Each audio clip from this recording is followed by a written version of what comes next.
ladies and gentlemen, and welcome to the 438th episode of the GeekVerse podcast. And man, do we have a big one in content and a big one in guests. I am a scientist, Travis Snell, and I'm joined by... the flying green elf, Kirklin Patzer. The precious tritium, Taylor Field. The Adam Hartcaster, Dylan Muss. I am something of a scientist myself, Jessica. I'm the church youth pastor, Kyle Smith. There we go. As you can see, we got a lot of original, the Founding Five, and then Kyle. We got Kyle as well, you know. Well, I didn't want to promote because you never know Kyle. He's 50-50, lives in a completely different time zone, but he's here because we got a gooder. We got a big one. We're going to get right into it. As always, we'll start with non-spoilers because we know some of our even Discord patrons are not even seeing it till like Tuesday stuff. So if you want our thoughts, we'll give you everything safe, no spoilers, anything like that. We'll take a break and then we'll go right into spoilers. This is going to be a fun one. This is going to be a long one, but we got lots of content that's happening right now. Taylor Field, where can they find all that content? Ladies and gentlemen, you can find us with your internet connection in the search bar. GeekVerse.ca is our home base. GeekVerse our Twitter, and GeekVerse on the Facebook. Be sure to check us out on the Facebook because we got the fan base community Christmas poll popping off right now. It is the Grinch versus Clark from Christmas Vacation. I think the Grinch is like just cruising through right now. So. Just cruising through. Well, yes, ladies and gentlemen, you can find all of that. Most importantly, go down to the description. I already said down below. Down below, you can find our audio feeds, our video feeds, where to find us on Discord, on Twitter, YouTube. Like, rate, subscribe, and the biggest thing, if you really like what we do, head over to Patreon because the more you support us, the more content you get. Ad-free episodes, exclusive episodes, early episodes. That's the best way to keep the podcast going. I thank everyone that has subscribed there over the years, or if you're new, a big thank you. And weekly Hawkeye reviews, weekly Dexter reviews, 2 newscasts a week. Matrix is coming up. We just watched all those. So we got tons of content. As I just said, the best thing to do is go to social media. But head down to the description below. That's everything there. We're just going to get right to it. So I'm going to throw it to, I'll give him the credit. The biggest Spider-Man fan I know on the podcast, Kirkland Patzer. You get the honor of starting us off. What are your thoughts? Obviously, anticipated movie. This is a movie that we should have got months ago. I think maybe, no, I don't think it was maybe last year, but still, it was like at least 6 months ago. It's been a while in the making. There's been tons of speculation, tons of rumors, tons of this and that. Did it live up to the, monstrous hype? This has been a long time coming. It's one of those it didn't even really feel real until I was literally like in the theater. Like even when I was in the lobby, I'm like, okay, I've been here before, but till I sat down, I swear I was in the exact same theater, exact same seat as I was for Endgame too. So there was just like magic and like ambiance in the air. Wow. Man, this was such a phenomenal movie going experience for me. Went with some friends and it's tough when you are, you mentioned this has been delayed. There's just been so much talk and rumors of like leading into this film, and then when you're sitting down and the Marvel screen comes up, and you just really it hits you of what you're about to watch. It's such a special moment. I haven't had a theater this packed since pre-COVID, so it was pretty crazy in that sense. But man, yeah, this was. I want to tread so carefully because I feel like I'm going to catch myself into some sort of spoiler. Non-spoiler, this was, pardon me, a great just finish, I think, to the No Way Home type, or what would you call it? The Home trilogy. The Home trilogy starring the Tom Holland. I think it was such a great roundup for that. I think it did a really good job at just leading us in a direction with the MCU, but also with Tom Holland and the rest of the Sony stuff. I think it was done well. All the characters that were in this, I won't mention them right now. It was so great to see them on screen. I did have some cons with this for sure, but I think majority of those were in the beginning of the film. And then, some things happened that just completely blew my mind. And from that point on, it was just like a whole different ride in a positive sense. I was just fully in it, but I think some things happened in the beginning where I wasn't fully in love with. But I'm still so glad that it went the way it did. I'm glad that I fell in love with like the ending as opposed to like falling in love with the beginning of the film, and then it just goes downhill. I would totally take it the other way, every day of the week. So I think it was so great. Just the acting was phenomenal. I think Tom Holland is just like, we already loved him as Spider-Man, but in this, he has many moments to shine just as an actor and just showing off like emotional moments and just being a superhero. He's so great at the role. And the other characters that were in here, they're phenomenal too. The score was great. Action sequences were phenomenal. I didn't really want this movie to end, honestly. I knew I had a feeling of where I was at, like runtime wise. I'm like, oh, okay, here we go. I have to say goodbye to this phenomenal movie. But all great things must come to an end, and I think that's all I'll really say for now. I'm excited to just deep dive into the spoiler stuff. There's so much to unpack from this movie, and we got many people to share the mics with, so I'll pass it along. Okay, so Kirklin hated it, so, Atreyo says this movie made me feel like I had the best sex of my life. I'm going to throw it to the next two. Dylan Muss, a long, long time ago, in preparation for Spider-Man Homecoming, you, me, and Kyle started the Spider-Man retrospective, where we watched all the Spider-Man films. We did the entire series. You go back, those are in the feed right now, which has been really fun, because in spoilers, I'll talk about some stuff that we kind of thrown out and things that were maybe did happen, maybe did not happen, but obviously we were talking to you and you said, I'm not going to miss Spider-Man. So was this worth, getting back in the theater, being here at 10 p.m. on a Thursday night where we all work tomorrow? How was your movie going experience? Yeah, so definitely been deep in the Spidey verse for the last few years here. But this one's a bit different going into this movie just because I've been kind of out of it, as many of the fans know. I haven't really been caught up with the MCU, and I haven't seen a single trailer for this movie. So I definitely knew some of the characters to expect maybe showing up, but I didn't really know if characters would be cameos, if they'd be big roles, whatnot. So yeah, I guess I went in with very little expectations. Me and my girlfriend watched the two Tom Holland Spider-Mans in the last week leading up to this. And I think, just going back, I even listened to our review of the second one, and we just have a lot of, as much as we enjoy moments or characters or certain storylines, we just have a lot of issues with this kind of rendition of Spider-Man or how they spend their screen time. But I don't think off the top of my head, I'm just getting hot off the theater. I drove back 15 minutes ago. I didn't even have time to take notes. I jump in the car and we're immediately going live. So I haven't even really had time to process it yet, but I can't even think of anything I didn't like about this. I loved this movie from start to finish. It was so much fun. It called back to my childhood. So many great moments, and really I think solved a lot of the problems I had with the last couple of movies in some ways, in terms of not fixing the problems with those movies, but just the things that I didn't like, maybe the way characters were portrayed or what they were doing in the movie. This movie kind of just went in a much better direction, and man, I just can't wait to talk about some of the nitty gritty here. This is such a fun movie, and I feel like I'll watch this movie a million times in my life. It is so good, yeah, I can't wait to talk about the spoilers of it. But yeah, I don't like Kirkland. I don't really want to say too much because, for me, if you haven't seen the trailers, I don't even know what would be considered a spoiler, because maybe some trailer stuff would be safe to talk about here, but I don't even know what those entailed. So I'll leave it at that. I love this movie. I don't know. If you're an MCU fan, if you're a Spider-Man fan, you're going to go see this. I think there's no way you're not going to see it.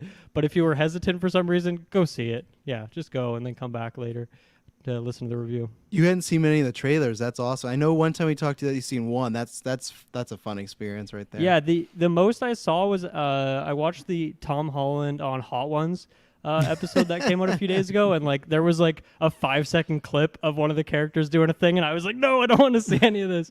But yeah, I've seen just maybe some of the characters and stuff just from being in the GeekVerse Discord, which everyone should go check out. Kyle, you got to get in there too. But yeah, that's pretty much it. I went in pretty blind for an MCU movie, and especially Spider-Man content. Well, I lied to you, Kyle, because I'm going to let Jessica go next. It's also just my order. So, Jessica, what did you think of... I almost said a spoiler. I almost asked you a spoiler question just right there. What did you think of the movie? I didn't even shut up there. We would have kicked you, Travis. You would have missed this entire review if that happened. Yeah. I thoroughly enjoyed it. I will, like it was kind of said, you could definitely tell where things were. You're like, oh no, I'm getting close to, midway. But I am gonna let someone else jump in first for a second. I have a background noise happening. Well, there you go, Kyle. You get your time to shine now. So now, what Oh, do you my think? time's to shine. Yeah. Shine away. Yeah, no, without spoilers, it was really hard to not talk to you guys about it for a full day ahead of You you. want to brag Not about ju- you seeing all these Yeah. movies? You saw this? You I saw was one Joker of the first day people in the world. yeah, God, Yeah. You saw it this time already? Already finished it? Nah, it was amazing. I loved it a lot. I can't say anything about it. Like with all of our Spider-Man retros that we did as well too, and having all that, background information, I've made all my roommates like watch all the movies with me, and like this whole last 2 weeks just hyping them all up, explaining everything behind them, and I'm so glad. And just if you even if you've seen just a few of the movies or even the new ones, I feel like you still would really appreciate this. And it's just phenomenal. So it's really hard not to talk about like what everyone else said as well too, but it was unreal. I'm still speechless from it. I didn't want it to end at all. Taylor Field busting out Maddie's favorite attire, looking like the Canadian Just for Sith. Maddie. Yeah. So, what did you think of Spider-Man: No Way Home? I mean, first impressions, it's great. It needs a rewatch. And there's so much in this movie that you have to unbox and just really kind of soak in. That being said, for me, while it was unboxing all these things, I felt like it was just all in a perfect, consistent flow throughout the film. I feel like there weren't things that were focused on too like lengthy. It like for a long movie, none of it felt like this was like dragging on. Everything was like compartmentalized in perfect little segments that just kept the overall story going forward, and I loved that. I think it was great, mixed in with a lot of fun humorous moments and character stuff. Like, it was great, and it ticked off several moments of where I had happy tears, I had like gasps, I had smiles, and I think that's exactly what you want in a movie. And it's been a while since I've had that in an MCU movie, so I'm so happy that I got to experience that with this fantastic film. Yeah, no, I have to agree. There's two things. One, this is definitely, like, I guess there was some movies after, but this is closest as far as anticipation, hype, and the experience of Endgame that I could get to, which I didn't think would happen for a while.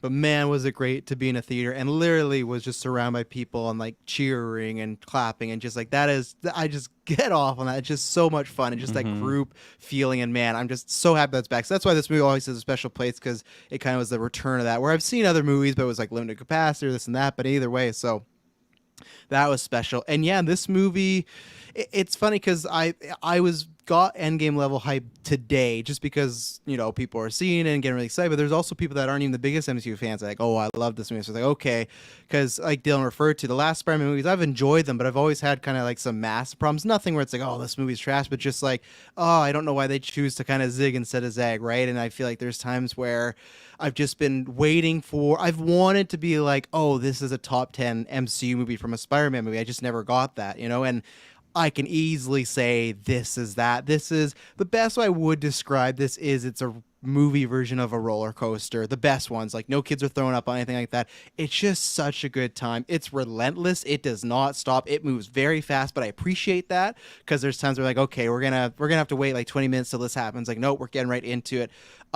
Performances are fantastic. Like Kirklin said, that Tom Holland guy, he's going to do all right. I think he's going to be a star or something, But it's just, it has been, I saw that movie from, what was it, a few years, or not, I think it was last year, where it was like the devil all the time. And I was like, oh, this guy can actually act. And I feel like we're slowly seeing that transition into the MCU movies where he's getting these big scenes and he just delivers. The whole cast is great. Not a spoiler because you've seen him in trailers, but William Dafoe has not missed a beat. He's just so good. And it's just, we're so lucky that it's so funny. Like, this is 2002 when he did this role, and we're almost 20 years later and he's back, and it's like, it just felt like he literally got plucked from there and put in this. It's not like, he doesn't really have it. And we've talked about like Lighthouse and stuff like that. He's still great, but yeah, this movie, it reached heights that I didn't think it would. It's like Endgame, where I'm watching it and I'm like, I'm literally seeing an animated show, a comic book come to life on the screen and done so well. And every second is pretty much enjoyable. I may have like little minor nitpicks. I don't think it's like a perfect movie,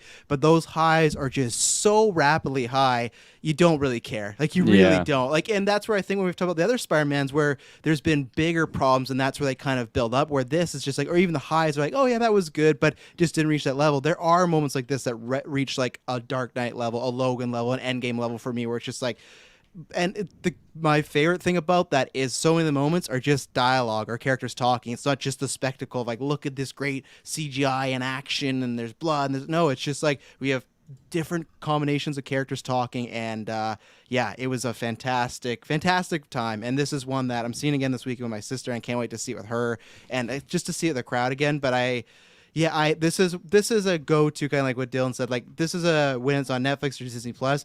Oh, I got some time to kill. I'll just put that on because you're just gonna be smiling the whole time. Yeah. And yeah, it was fantastic. I liked So- what you said about Defoe. I was kind of holding my tongue earlier because, I mean, again, I kind of forgot that he was shown. We did know that he was already there. I just didn't know what to say or what not to. But like, honestly, I feel like he did this role like a week ago because he just is so. He just flicked a switch and he's like, "Hey, this is the Goblin that I need to do," and it was just so accurate to what we saw. Like you said, early 2000s, so phenomenal. Oh.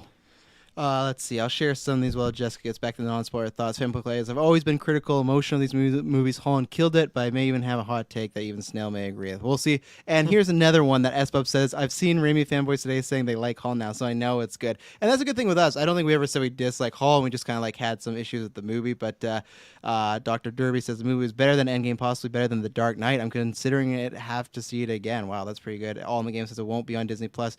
Actually, All in the Game, it will be after on Netflix. You go look at the deal. They made a deal. It's going to be on Netflix for the first year, and then after that, it will be on Disney Plus. So we'll get Jessica's thoughts when she gets back, because I'm not sure when she will. So anything non-spoilers we want to say before we flip the switch and get on our gliders and drive away? I just want to say, I think when you have two companies like Disney's MCU and Sony Verse collaboratively work together and be like a proper team, I think you get this fantastic movie. I mean, instead of having the dilemma, the companies and all that jazz, like, bravo.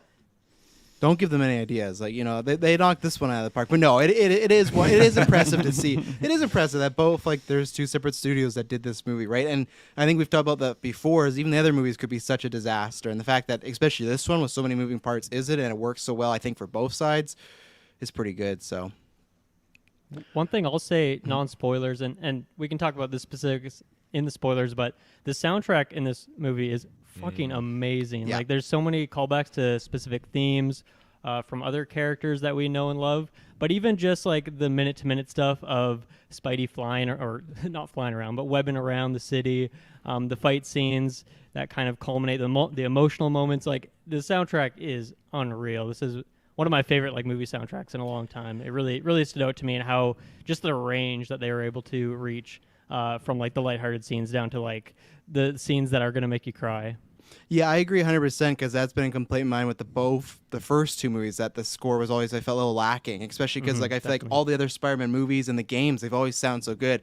This was the first time where I'm like, okay, Mike, Taylor's favorite, Michael Giacchino, like he's coming to play, and it's so great because in a few months he's also doing the Batman score, so not too shabby doing Spider-Man and Batman in like 3 months, so that gives me lots of hope. So yeah, if you've not seen the movie, if you're just checking out because you want to know our thoughts, now will be the time to jump out. This will be here for a while, so please see it, come back, because we're about to have lots of fun. So we're going to take our first ad break, then we'll be right back. And we are back. So this is literally your last chance. Get out of here if you haven't seen it. S-Bubs, I see in the chat. Get out of here. Don't want to spoil anything for you. I don't know where else we have to start, but I just feel like we gotta just finally leave that breath of fresh air, just like release, like, man, we got a movie in 2021 with Tom Holland Spider-Man, Tobey Maguire Spider-Man, and Andrew Garfield Spider-Man, and it was, as I said on Twitter, just this movie is simply magic. Everything that they did was like phenomenal. Like, someone take the wheel, because it was Yeah, there was like just cheering, like, honestly, in my theater, and like I haven't had that since Endgame, so it was just magical to have that again. Like, there was big cheers when like Andrew came out, I thought we were gonna get Toby a little bit later, but I am so glad we got him when he did. And he just comes out wearing the, like Kyle's name, church youth pastor outfit. And like, I was kind of expecting him to just have that clothes the entire movie. I'm like, okay, they're just gonna Even go like the asked him, old like, man. are you just gonna Peter. wear this? Yeah. But oh my god, like I just felt so happy. Like it's hard to describe. I like felt it in my bones. I'm like, man, like that is my Spider-Man. Like I grew up watching that Spider-Man and I'm seeing him, like Travis said, 2021. Like it is just God, it's magical. It's magical. Holy shit. Yeah, like they didn't show any of those two in the trailers, I'm guessing, Nope, right? not a single piece. No. Yeah, but it was still like kind of known that they were going to be in it. I was kind of in the MJ camp where I was like expecting not to be disappointed, but I just kind of anticipated that they'd maybe almost be like a cameo role, like they'd show up for a minute and have like just maybe some comical scene where you, I don't know, maybe get some quick dialogue or something. So I was definitely blown away that they're like a huge part of this movie, and they get just a mix of emotional scenes. They get like a combined action scene. I just. Yeah, it was unreal. I don't know. They really went all out with the characters, and I feel like gave some finality to them in their own ways, even though they obviously had their own movies, and we've kind of said goodbye to them for many years. But yeah, it was a lot more than I was expecting. So yeah, I was definitely pretty happy with what they did. Well, Travis. go ahead. Yeah. Oh, I was going to say, so I know I made a thumbnail. We did a predictions cast. And I think this comes full circle now because you're like, why is Andrew in the spider suit and Toby isn't? I'm going to pull it up here because Toby is he's in the pastor clothes. No, he's not. That's a suit. Come on. Oh, it's close. It all comes full circle though. It's church going outfit. Yeah. What I wanted to say though is, because Dylan, what I always said that I thought like early on, I'm like, if we get the screen time that Spider-Man got in Civil War, I'm happy. And that was like 10, 15 minutes. I'm like, okay, that'd be good. But the fact that they were pretty much in the whole like half, second act, third act, like they're there for so much is just even more than I was hoping. Like what you could ask where I would hope was more than that. And like this is a movie that as a grown man, I'm happy I have, but I can't even imagine like, and I got to see it with Gwen, and it was just like just such a special experience. I get that more later because it was just so much fun. But there is a moment when they make that plan and they're talking about, okay, you're going to do this, you're going to do that. I'm Peter 3.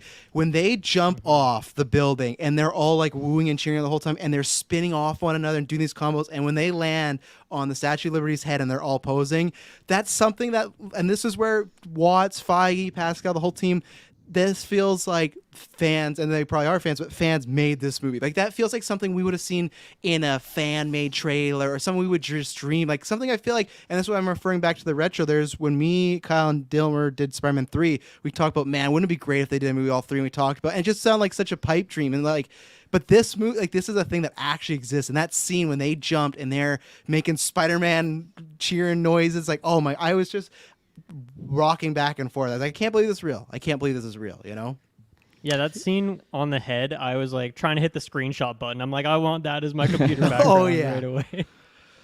Taylor, what do you think? Because you are a man that I don't think there's anyone on the planet that shares more memes of Tobey Maguire and Spider-Man than you do. So obviously we had talked about this for months. It was rumor, but as we always say, Marvel Alliance says it, we say it. It's not real till it's real. And once those portals open up, and Ned was like, "Oh, I'm trying to find Peter," I was like, the whole theater gasped, but like it's like all of us knew in our souls, like here it comes, Yeah. So what do you think about getting those all? I think that the whole just introduction of bringing them in through that portal scene was great. It was subtle.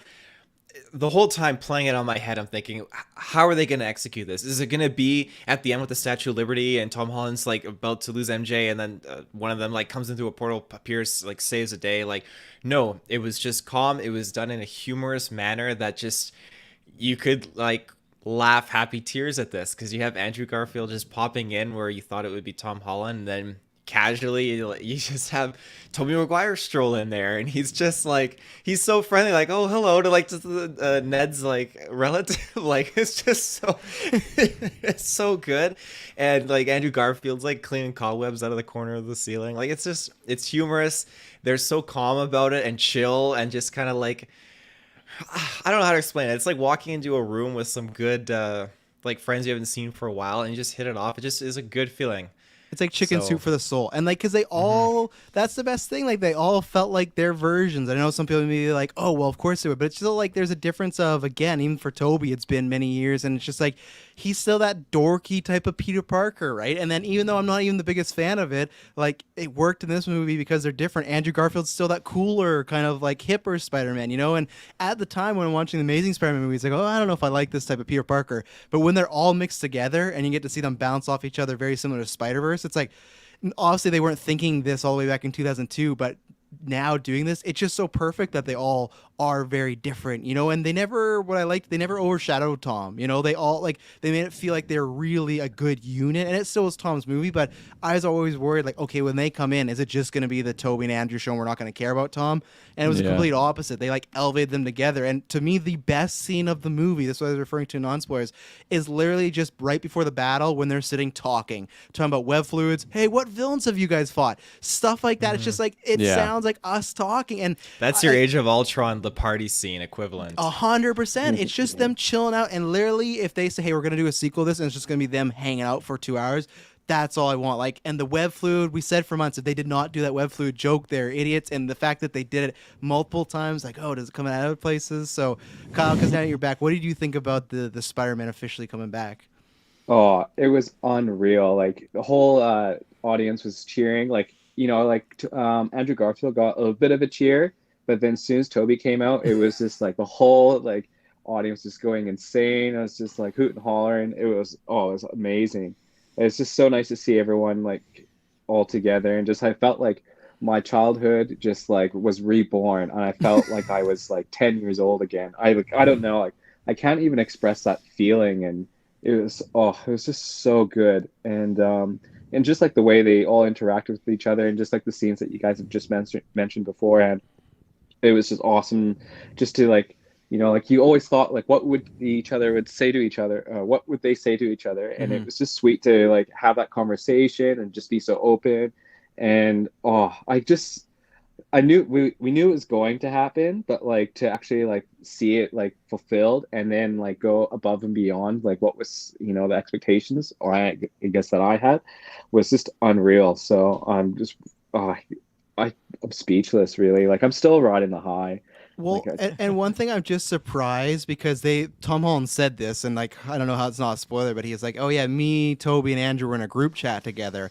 And here's the thing, I always thought, like, okay, these are actors who presumably probably had never met when they did this, so it's like, how's this chemistry going to be? And maybe I'm not putting my thoughts out there, maybe they are like really friendly in real life. Whatever it is, whether it's acting or they are friendly in real life, that vibe carried the whole movie. Like they had such great chemistry, because I always wonder, like, okay, we want to see these people together, but is it just going to be like, okay, it's fun that they're together, but they're, like I said, they don't have years of working together, but they just like that last moment of Andrew holding up Toby when he has been stabbed. He's like, you're in a lot of pain, right? Oh, absolutely. It felt like these guys have been in these MC movies for like 20 years. Like they had, the chemistry was just so good. Also, just because Andrew can have chemistry with a broomstick, that guy. Like, look at Gwen Stacy, look at this. But it's like I said, it feels like they're best friends, and that's what you want, because they're both like this. They're all the same people, right? Just Yeah, they did such a good job at just showing the chemistry, and like really like they all loved each other. It was just so great, and I agree with everything. The end?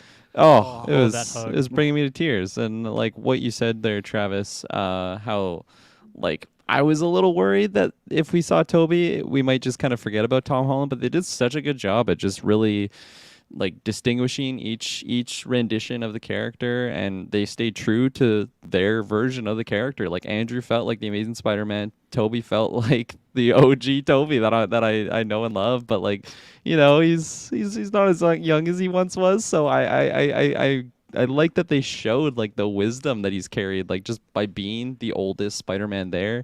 They just did such a good job with The everything back the joke. Spidey. The Oh. back joke, and that refers I wasn't to sure how you were gonna feel about that, because I feel like those type of No, because it's a great thing, because in the sequel, yeah, he hits his back in the car and everything, but the reason, if people don't know this, in Spider-Man 2, he almost was recasted by Jake Gyllenhaal, because Toby legitimately really injured his back, and they thought for a while he's not going to be able to do the role. So it's like this huge shout out to, like, he's like, oh, my back's still really, and it's like, oh my God, like, between that and my theater, maybe the loudest pop was when William said, you know, I'm something of a scientist myself. god. Oh, Our that was theater so good. lost it. But like that was like I thought because on one of our predictions cast, someone asked, "Oh, do you think they're gonna actually bring some of the Raimi memes in?" And they did, but I think they did just the right amount. Like it felt Yeah. like it was they knew they had an idea of what fans expected, but they didn't go overboard. They were kind of like they Yeah. got to the point where it was jokey but not parody, and that's good because if we would have done too many, it would have felt a little too cute. But man, the back stuff. Ooh. They could have put one more in there. Oh yeah, the sequel. I was eating all those up. The sequel. Wait for the sequel because like I don't care. This will be my last point before I let some other people go. It's just like I don't care what anyone says. Sony will have people in these theaters, and they'll be sitting there watching. One, the box office is going to go huge. The chemistry that these three had and how people react, I do not think this is the last time because they know they can do like legitimately a Spider-Verse movie with these three because people will want to see that because this felt like the Avengers in 2012 when they got together the first time. It's like, man, I just want to see these characters together all the time. That's what this felt like. And I'm not saying I want 16 movies, but I think we got some room, you know.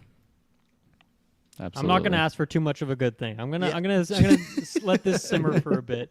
But yeah, I one thing that really stood out to me, and I mean, I liked every scene that all of them had together, so it's hard to like, I could talk about every individual scene, but I just loved the dynamic, particularly between Tobey and Andrew Garfield, because I feel like there's always kind of been that like, oh, which Spider-Man do you prefer? And then it's kind of like, oh, I like this guy's Peter Parker more, but then I like this guy's Spider-Man more, and I feel like just the dynamic those two actors had in this movie.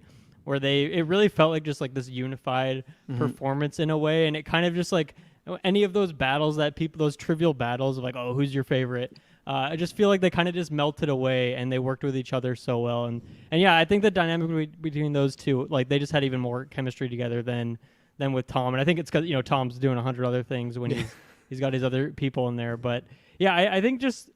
Because we got so much screen time with them, we were able to do so much, and we didn't just get like one joking scene and one, team up scene and one fight scene. Like we kind of got. I mean, you only really get one fight scene, but other than that, you kind of get a good variety of what you're going to see from them, like the rooftop scene where they're kind of talking about the people that they lost, and then you kind of get. I love the scene when Andrew, when Tom Holland's Spider-Man gets swept away. I'm not going to use the numbers. I'm going to say their actor name. When he gets swept up by Green Goblin, and then Garfield like flies off the roof to save MJ, and then he's just like crying because he was able to save, not his loved one, but essentially him from another universe is his loved one for him. And then just brought all these tears to his eyes, knowing that maybe he failed in his timeline, but he's able to do that for someone else in another. Like that was amazing to get to see that particular scene. Well, and that's what I love that I feel like sometimes MCU can do this where they make cut away from a moment really quick. He could have just caught her and landed, and that would have been a good moment because we'd be like, oh, he saved her. That's really cool. But the fact that they stuck on it for like 15, 20 seconds, and Andrew just sold it so well, just like this huge emotion of the last time I was in this situation, I let someone die, and I can't fix that for me, but I can at least save this for someone else. And just even the fact that they were setting that up earlier of like, oh, who's like, because they're both like, who's Gwen? And then he's like, that was my MJ. And the fact that he even said that like he kind of hinted that he became a murderer after Gwen Stacy died. He's like, I stopped pulling my punches. So it's like, man, this guy's probably been through some stuff, but that's where it felt like him catching MJ was the release of all that. And again, they could have cut away. It still would have been good, but just to sit on Andrew's face and him sell that was just, that's what it felt like everything in this movie was. They did it great. And then they went one step above to do like a chef's kiss. It reminded me of Endgame, of times where it's just like, I can't believe they're actually doing this. And just, such a moment. That scene where, I 100% agree with all what you guys are saying. That pre-existing scene, though, of when they were talking about, you lost your Aunt May, I lost my Uncle Ben, I lost Gwen Stacy. Again, I love that we got that because we saw that in, with Miles Morales, in the Spider-Verse. And I wasn't expecting it, but seeing it here, it just showcased this bond that they all have with each other. And I love seeing them get on that ground level with Tom Holland because, you have a Spider-Man who's experiencing this loss, and that whole sequence of Aunt May, which we'll get into later, like it caught me off guard because I was still thinking like, well, he lost Ben Parker, or his Uncle Ben. That's where that was his loss, but him just being a total wreck and going down this darker path in this film and having, like you said, Kirklin, the wise Tobey Maguire stroll in here and just bestow his knowledge on him. He just seemed like he achieved like saint status. He was just so calm and at peace. He is the one Spider-Man that has overcome everything, and all Spider-Man to its core is about overcoming such emotional trauma and like these very brutal like scenarios, and he stands his ground. Like he's that one Spider-Man that has overcome everything.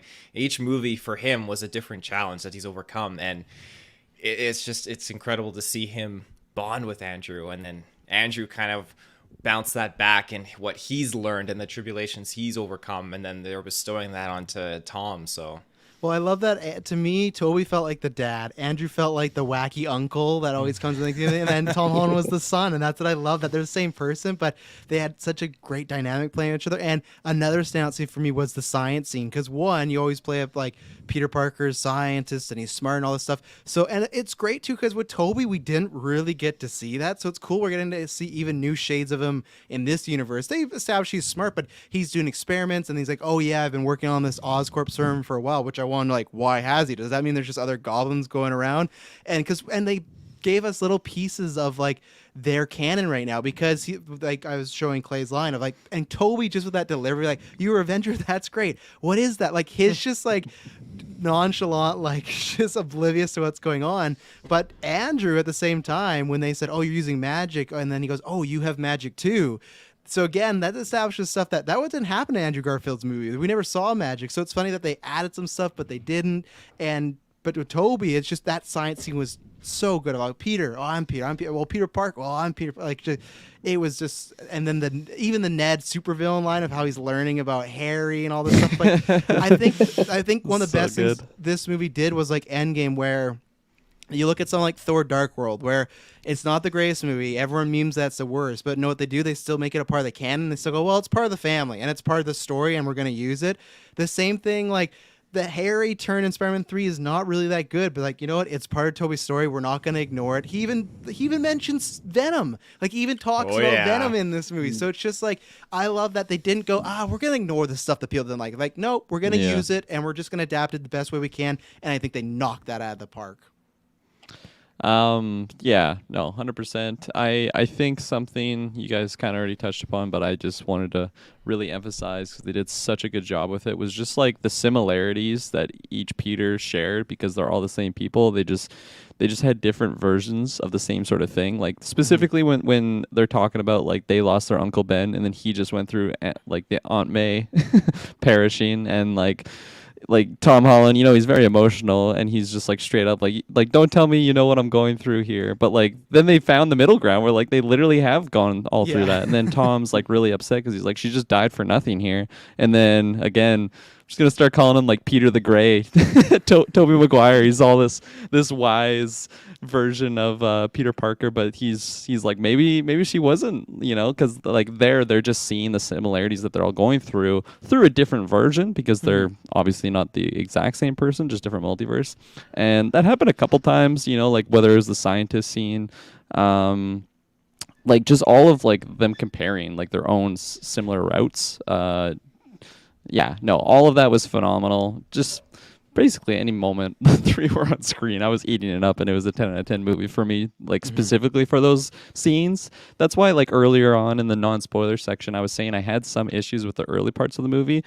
And like, I'm not saying like they should have changed any of that, because that was like the Tom Holland like homecoming humor and like Far From Home humor, and like those scenes, it felt like those types of movies, and it felt like such a major shift once we got into like bringing in Doc Ock, Norman, like all these other villains from the other multiverses, and then we got the different Spider-Man, and it just felt like, it's still Tom Holland Spider-Man movie, but it just felt so different in such a positive way, because it was just taken to a whole nother level. And from that point on, I was like 100% in. I think I was just a little bit worried in the beginning, but I kind of had to catch myself, because I'm like, okay, well, I know Toby, at least Andrew's going to be here. I know we're going to get to that moment, so just be patient. And then once we eventually got there, I was so hyped, and it just all positives. Yeah. Well, let's take our second ad break, and then we're just going to keep going. I don't care where we're going. We got lots to talk about, so we'll be right back. And we're back. So obviously we probably got more Toby and Andrew stuff. So anyone that wants to lead the way, go ahead. Like, what do you think about kind of continuing on the path with like Tom's loss, like Aunt May, that whole scenario of Goblin popping off on her? So hashtag Travis told you. I told you in the prediction she was going to bite it because Aunt May has not been used well in these movies. And it sounds bad, but her dying is the best thing that they can do with her for these movies because it like gives him motivation and it set up this stuff. And I also just don't know if she would have had a place in the last movie. And it was a brutal scene because I like that they played up like she was going to survive. And then she was getting wobbly like, oh, but then she was like fine again. So it's like, oh, okay, they're just teasing us. And I thought she died right away. I thought she was fucking impaled. I thought so too. Like, man, she took the glider right on the chest. Oh, she got 2000. She got 2002 big time, you know. oh yeah. But yeah, I'm glad that because I also worried that she's gonna collapse, but she'll be fine in the hospital. But nope, they pulled the plug, and I think it was the right move. I agree. It's again, I feel bad saying this, but like, I didn't really feel too emotionally attached to this May. Maybe just because I didn't love this version of her. I thought she was okay and like used okay enough for like the humor of like the Tom Holland Spider-Man route, especially with the happy stuff. Like I actually liked that humor. I thought that was good, but on like an emotional side of me like being really invested with the character, I just wasn't there. So when she got decked by the glider, I'm like, oh man, she's gonna die right here. And then Tom Holland he like sacrifices himself with the pumpkin bomb, saves her. It's like, oh okay, maybe she will stick around. But like I was never at one point being like, oh, God, I hope she makes it. Otherwise, I'm going to be just distraught, you know? Like Tobey Maguire's Aunt May. Like, if she just was in the same sort of scene, I would have been so, like, just torn. And maybe because through those versions, we just went through a lot more emotional stuff between the two characters. With Marisa Tomei, we didn't really get any of that. She's pretty much just used for humor moments and... yeah, she's gone. It's an important moment for the character, like what Toby was saying, how like maybe her death wasn't in vain. Like it's really gonna make Tom Holland grow. I'm just gonna use their actual name. I'm gonna go in the Dylan Musk route. Well, and that's what I mean. I feel like her death was good for this movie and good going forward. You know, because that scene of them all being very, you know, like, oh, we're sorry about May because they could relate because they have a May and stuff like that. I think it was needed. I don't think it was just a death for the sake of, because it's a big movie, let's shock everybody and kill Aunt May. There's a part of that, sure, but I think it played towards the story well, and I think going forward will too. And one quick thing before I toss it someone else. That scene, I was like trying to like grab some like emotion out of me. I'm like, man, I should be sad about this. And the only reason maybe I was leaning that route was because of Tom Holland. Like he was just selling that scene so well. He absolutely killed it. And yeah, no, he's phenomenal. Yeah, I pretty much agree with you guys. I think the fact that her character has been mostly relegated to just comedic jokes or punchlines these last two movies definitely didn't make it as emotional of a moment as there's several more emotional moments throughout this movie in that same way of just making you sad, close to tears than that individual scene, which is too bad. But I think I agree with you guys as well that I think this was maybe a good time to do a send-off for the character. I mean, I have no idea what's going to happen with Spidey next with the rights and whatnot because I haven't really kept up with that. But I also, one thing that I can say now that we know the end of her character is I'm okay with them not doing the Uncle Ben thing again. And obviously a big part of that is because we kind of got these other two Spider-Men who have had that character. And so we kind of got a little bit of we have Uncle Ben in the MCU, you know. He's been mentioned now, but I think that she served in a similar way, and obviously kind of having like these quotes that really stick with Peter, and kind of having this lasting legacy with the what is it called? It's called Feast, right? Feast, yeah. So I think they did a good job of like doing her justice in this movie, but yeah, it didn't really affect me as much as maybe an Aunt May death scene has in other mediums or other permutations of the character. But yeah, I think they did a good job kind of sending her off, and she did more in this movie than I feel like she has in the past ones.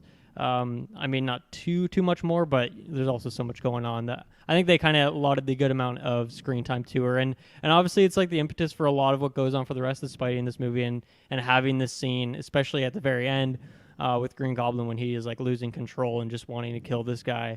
And you know, that doesn't happen unless you have that scene with Aunt May to drive him to that point. Even after we've seen he's been through a lot with Endgame and Infinity War, but that was the thing that obviously had the most emotional impact for him and drove him to that point. So yeah, I think it was done well and a good send off for a character that I didn't love the whole way through. Well, and they even gave her the "with great power, great responsibility" line. Like, we've been waiting for that, and she's the one that dropped that, which I'm sure there's some fanboys where they're, oh, it's Uncle Ben's line. I get it. There's definitely part of me, too. Like, it is Uncle Ben's line, but at the same point, it's like she does kind of like Dylan saying she's functioning as that role.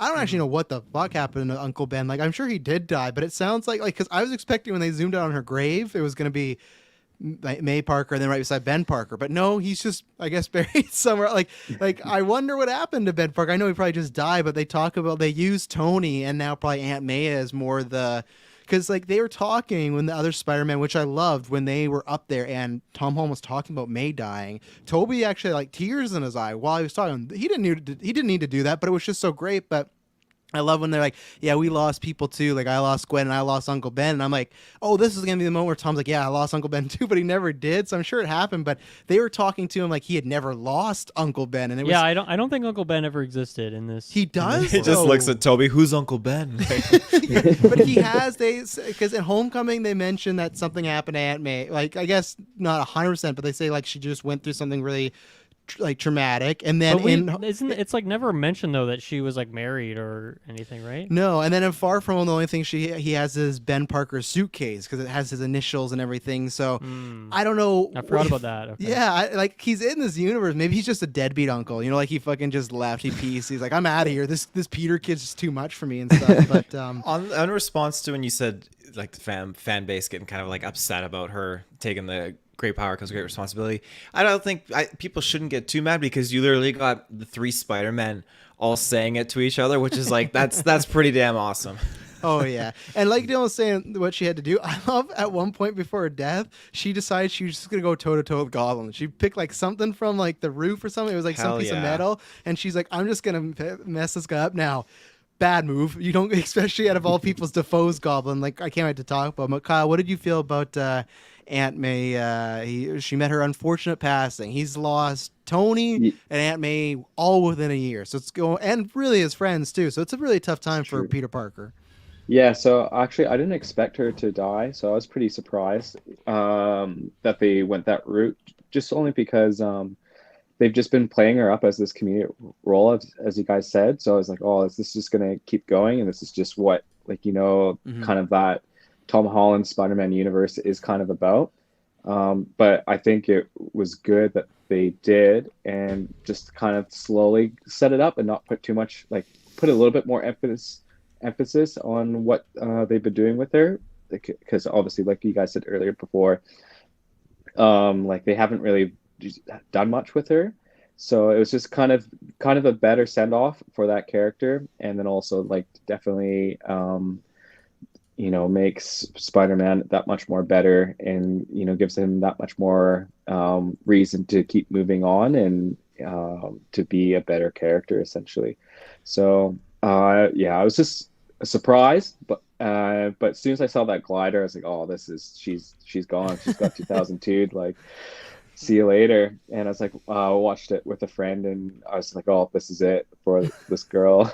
So it was pretty funny. Well, not funny, but Kyle's just the theater's dead quiet. Oh, Laughing his ass off. Yeah. Get the I Willem laughed. Dafoe laugh. I laughed. We laughed. We all laughed at Aunt May. We Yeah. laughed some more. But like, no, oh shit, I had a thought there. Oh no, I didn't. It's gone. I lost it. It came back, and then I lost it again. I have good times here in Travis's mind going on. But yeah, no, it's all good. okay, no, But, okay. I captured it. I think now's a good time to kill her off, because I think if you do it later on, it might lose that impact, because it's just like, she's been around for a while. I think right now, still in that area where, even though most of us are saying like, yeah, we're not the biggest fan, it's like still a little surprising. Like, oh, you pulled the trigger. Like, I always argue he has his own show coming up, so it's fine. But I always argue like you maybe should have killed off Nick Fury a few movies ago, because now he's just kind of around doing stuff. Like I said, it's different because he's about to have his own show on Disney Plus, so that'll work. But I think there was a right time, and I think this is kind of like the right time for her to lose her, especially like what it sets up for Peter. And I know I'm like jumping to the end here, but like, man, like it's so funny because I've always left the home movies enjoying them, but like, oh, I'm just happy he's in the MCU. But I said that after this I'd be fine if he left the MCU.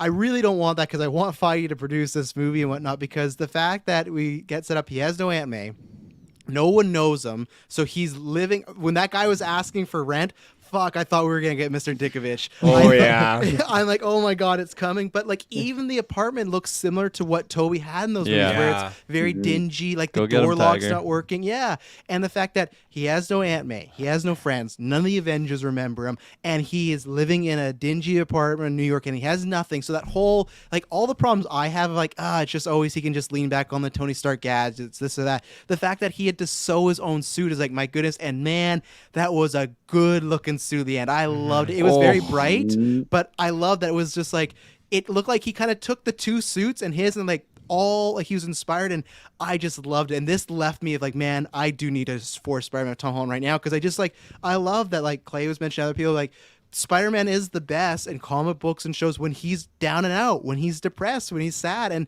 it's always been very, to me, happy-go-lucky, but now it's like he is really on his own. There's no more of this, like, I don't think mentor stuff. And just such a great and like bold ending that they kind of did the Spider-Man 1 ending of same thing. He sees that scar in MJ's face and he just decides, man, maybe it's not worth it to like put her in danger again. I'm going to use this as a chance. And he's just dedicating his life. He has the phone app with the police scanner, just like, such a great, like, it could end there and be over, but it's such a good, man, this is exactly where I want Spider-Man to be, and I can't wait to see what's next.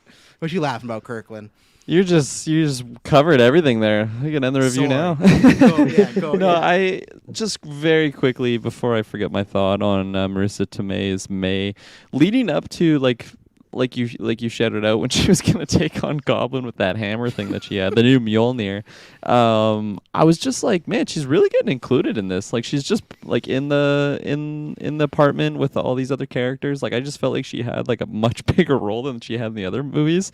Makes sense because what follows is her death. So in hindsight, I think it makes sense there. But just while it was going on, I'm like, this is just so strange. Like, we have all these like major villains. You know, we got Peter Parker, just Aunt May ready. She had like her sage or something. She was cleansing the condo. So yeah, that was my last thought on. You thought on she was going to Aunt be in May. the final battle with the Spider-Man. I thought she was. Do you think when she asked New Otto Goblin. if he wanted salt water, if that was trolling, or if she like just genuinely didn't know?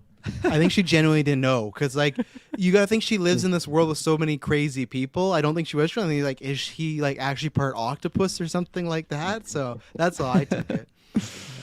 Yeah, that joke didn't really work for me. It got a few that. people in my theater. It was just like, yeah. Kirkland just I have standing up judging. I have a Go ahead. question. I have a question for you guys. What's going on with J. Jonah Jameson? Because we're pulling all these people from the different multiverses. But this guy is the exact same guy. I mean, he is different. He doesn't have the same job. He doesn't have the same haircut. But what is going on here? I need someone to explain this to me. So as you've seen, I got a little warm in here, so I just had to take off my jacket and just wear my nice little shirt I got going on Ooh, here. I like that shirt. People, Relevant. yeah. So between this, it's a minor. It's a spoiler if you haven't seen Hawkeye. But like Kyle, you should have seen it by now. I And have Dylan, not you'll- seen Hawkeye. You'll get around to it at some point. It's just a minor thing.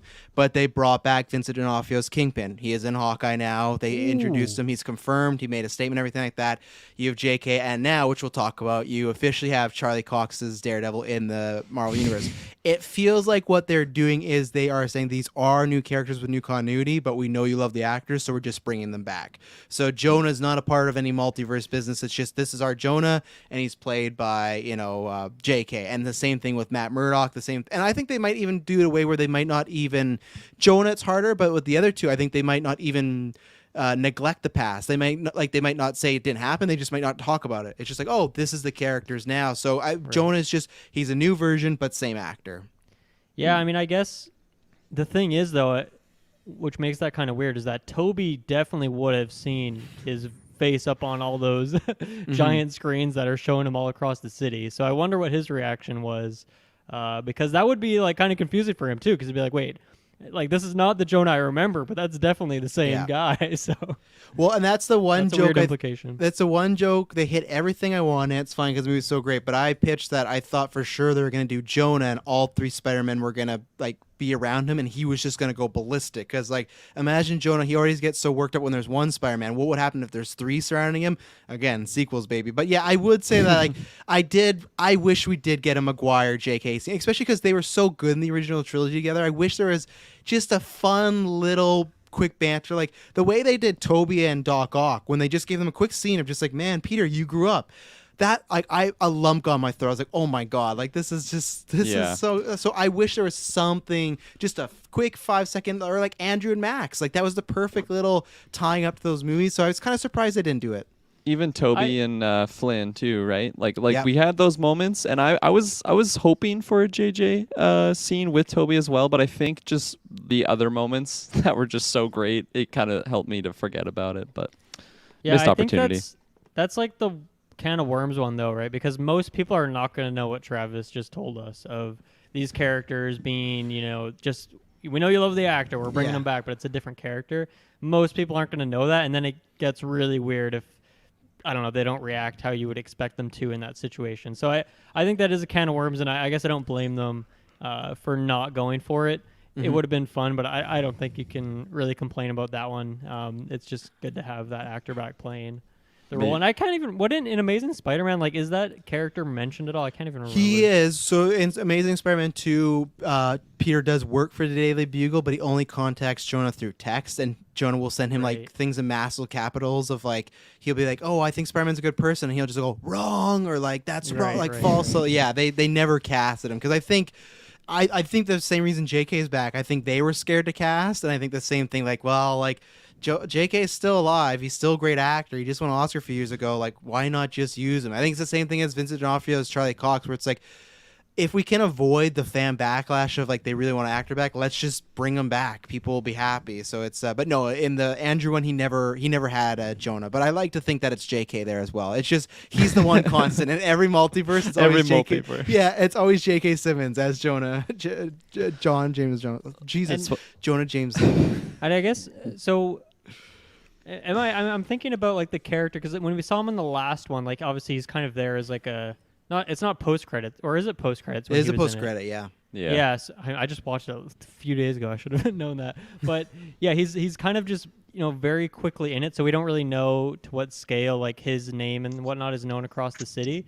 And then we see early on in this one that he's kind of in like, I don't know, some really kind of cheapo like GeekVerse basement sort of room. And then like the next time we see him, he's got like a green screen in the studio. So is it kind of insinuated that he, like, showing that footage, it was like got him a bunch of popularity and kind of got him a studio? Is that kind of what we're supposed to guess from that? I think so, yeah. I think it's also like a play on today's age of like sharing like false information and whatnot, how people can profit on it. So Right. yeah, his old room looked like he was just in the same apartment that Tom Holland may be in now, But yeah, I think that's what it is. That now he's big and set up, next and door neighbors.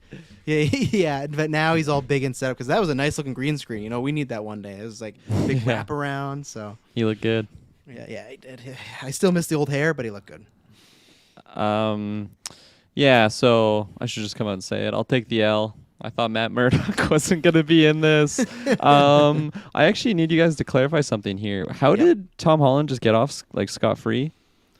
Like Matt Murdock's that good of a fucking lawyer, man. Okay, You know, yeah. He's a I thought he was a minor. Is that what Maybe. it was? Okay, No, he did just say like, I made sure none of the charges are gonna stick. Because if you look at the case, I'm sure there is a lot of gray area of him with these drones and all this stuff. So I think it's insinuated that Matt Murdock's that good of a lawyer that he got Spider-Man out of Mysterio's trials, and they figured that out very quickly. But I'm actually fine with it, Yeah, because then you would have been going into another hour long of the movie of like a Yes. court case and all these things, which I understand why they didn't have that. I just thought they explained it a little bit better, and I just missed it because I was just like, fuck, I'm wrong, and I'm going to hear about it on this review I have in a couple hours.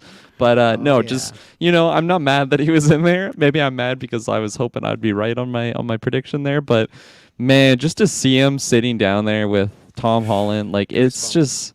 Yeah, no, 100% goosebumps. We even got to see him be a badass. He caught that brick that was probably going to do some damage. Toby, his tingle wasn't working too well in that scene. Luckily, he had Matt Murdock there. Tom, sorry, that wasn't Toby. You're Yeah, wrong about. sorry. Yeah, My mind's on Toby. And I wasn't gonna give you any crap because it's just a good night, and I'm just happy he's there. And it was such a good introduction. It's quick, but as we know with Hawkeye, Kingpin's there. There's been lots of rumors. It feels like this is just a little introduction, and then he's gonna I think the next time they do a big slew of announcements, they're gonna announce Charlie Cox for a bunch of things, and just such a great scene. Like, how'd you catch that? Oh, I'm just a great lawyer. So it's enough like little sprinkles of Oh yeah, this guy. There's something more to him. Now I don't know where he's been. I like the theory. I can't remember who put out. Someone put out that he did get blipped, and that's the reason Kingpin's been so powerful because there was no Daredevil to stop him. And I think that would be really cool, especially if they use the Netflix continuity. Because the Netflix continuity was he put Fisk in prison, and he's like, I have incriminating evidence against your wife. If you ever break out, I'm sending her to prison. So if he was gone for 5 years, that's tons of time for Kingpin to move and like get out of the scenario and whatnot. So I gotta throw to Dylan's thoughts because one, you and me and Kyle, we reviewed some of my favorite episodes of the animated series, which were the Daredevil Spider-Man crossover. So since a kid, I've been waiting to see these two on screen. This was the first time, but I think we're gonna see more eventually. And two, we many weekends binge 13 hours in 2 days to get a review out for you listeners and everything like that. And we're always like, man, one day I'll be there's a rumor here, rumor there, maybe one day. But finally, Charlie Cox's Matt Murdock / eventually Daredevil's in the MCU. Also, just a brief scene, Dylan. But what do you think about seeing this? Yeah, I mean, I have to admit that I'm a bit bummed if it's just him playing the character again and not like the continuity of that character, because that's like one of my favorite TV shows ever. I love all 3 seasons of Daredevil. Such a great character, great acting, and great side characters in those shows as well. Great villains. So it's a bit sad if it's not like that continuity crossing over. But I understand why they wouldn't do that. Once again, can of worms. A lot of can of worms on this cast, but that's definitely a big one where you have like 10 seasons worth of TV, where there's a lot that goes on in that show, in those shows that has not been mentioned. But yeah, I think it's just such an easy character to sprinkle in there, and this is such a fun introduction to the character, I think, because they're definitely going to use him again, because these shows can always use lawyers, and that's like the perfect one to bring him in there. You can introduce him here as like a teaser, and then some other show he could be just a lawyer, and it could be a while before you get another Daredevil TV show, or maybe you do a movie with him. I'm not sure, but I'm so glad to have him back. He's so perfect in that role. And yeah, I mean, there's not much to break down in this scene, but it's just one of those things. That's what I loved about. They did this in the TV shows, and they've just done the MCU 100 times, where they pull a character from just some random movie, or what seems like some random movie, just because like that exact character's backstory like fits in the role that we need. Like there was some of that in WandaVision too, where they pull some scientist. They need a scientist character, so why not pull it from a movie who had this scientist character? It just gives it a little bit more backstory, and then it like recycles those characters back into use. This is a bit different case, obviously, if it's essentially a new rendition of the character. But yeah, I mean, my my nostalgia whistle was going off there. That was pretty fun, and I was kind of surprised because the theater really, that was like maybe the biggest pop that the theater had. Like there was a lot of good callback jokes, or when Toby and Andrew Garfield come out, but like that one got people revved up, and I guess I was surprised by that. Like I'm sure it was a pretty big show. It had 3 seasons, and it was the most popular of those Netflix Marvel shows, but still, it seemed like people were pretty stoked with that. Well, and that's always been my wonder of like how many, like I know people did watch that show, but it's like Charlie Cox's not the biggest star in the world and stuff like that. Oh, yeah, but that's cool, and obviously, and the good thing, Dylan, you're talking about lawyers or whatnot. She-Hulk, who is a lawyer, does have a show coming out next year, and maybe there'll be some meetings right there. So let's take another ad break, and then we get Kyle's thoughts, the other Spy Retro Boys. We'll be right back. And we're back. So yeah, like I said, Kyle, you were along with us in the retros and the Netflixes and whatnot. How did you feel? Because I'm not sure, did you know that Charlie Cox, because we had covered this on news, that there was rumors that he was coming, and there was some thoughts that this was going to be where, had you heard that? Yeah, I think I heard like rumors maybe in one of our chats that there might be like a rumor him coming in, but I wasn't like 100% sure. So when I saw that, I was losing my mind, but the theater was pretty quiet about it, but that's all good.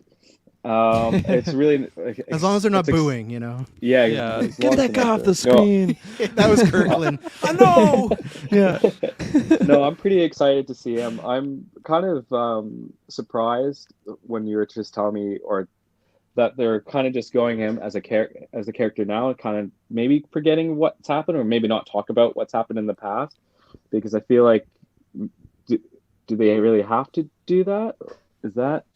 Well, the only thing people have also brought up too with the Netflix, I don't even know if it's legally that they're allowed to talk about those shows. That's the thing. We'll find out. I think next week we'll find out in Hawkeye, because Kingpin's gonna actually be. If you don't know in Hawkeye, they just showed him. Next week he'll be talking, so I think we'll get an idea of what the continuity is. But some people have said that they might not even be legally allowed to say, "Oh, you did this, this, and this," because Netflix technically owns the show, right? So I see. we'll find Yeah. out probably in the next week. And plus, there's going to be interviews and stuff. Now that, thank God Andrew can finally say he's Spider-Man after months and months of the media just railroading this guy. I just love that this happened, Cox happened, but Toby just stayed like completely away. Obviously, he has no movie coming out, but like, I think now in the next few weeks you'll get a lot more of the details of what the plan is going forward with a lot of these characters.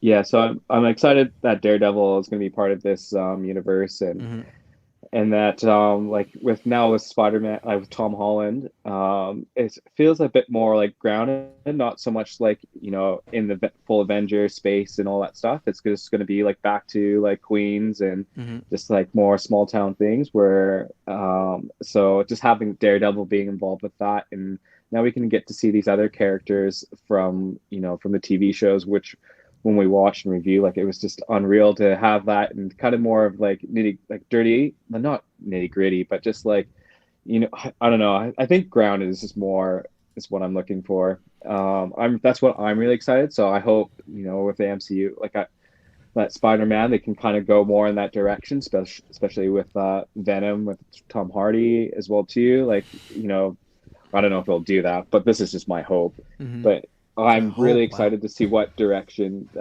they can go with this.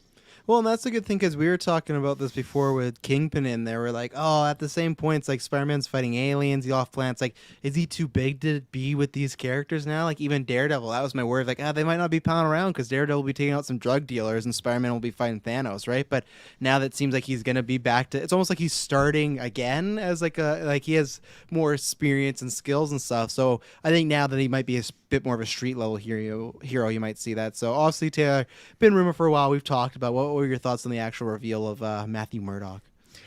Yeah, I mean, you and me had talked about it. I just, when Kirklin's saying like, "Oh, he's not going to be in the movie," I just to bite my lip because You didn't know. You didn't know for sure. Well, Oh, I you don't did? remember those. Okay. Those leaks that came out. There was a photo that came out, but the guy said, "I don't know if this is real." So there was, but it was that exact same scene and everything like that. But again, it's not real till it's real. We've seen leaks of other things that weren't real. So it's true. But yeah, I was thrilled that moment. Like, it happened super fast in the movie. It wasn't anything like super long, Very which is early. great. Very early, and I thought it was fantastic.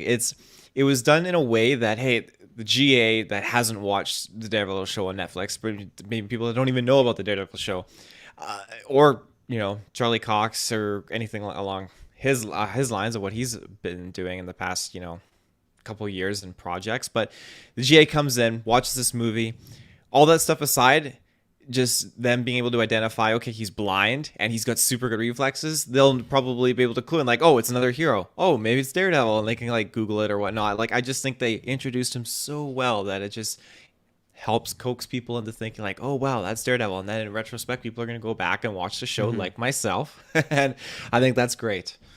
yeah, I really like too that, you know, like we mentioned, it happened early. It was really short scene, but it's just such a great way to just introduce the character to the MCU. Because like I think the main reason why I was thinking he wouldn't be in it is just there's so many like variables already in this movie, and I'm like, okay, if we're gonna get a court scene, I feel like that's just way too much for like what this movie would be. So I thought that his appearance would be tied to something like that, and I didn't think we were gonna get a court scene, which we didn't.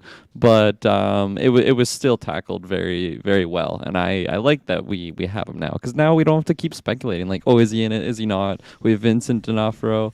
Are we gonna get Charlie Cox? It's just very quick scene. Okay, he's in it. We know that he's in it. We know that he's going to be in more going forward. So it was handled well. yeah. Any other thoughts on Daredevil or anything like that?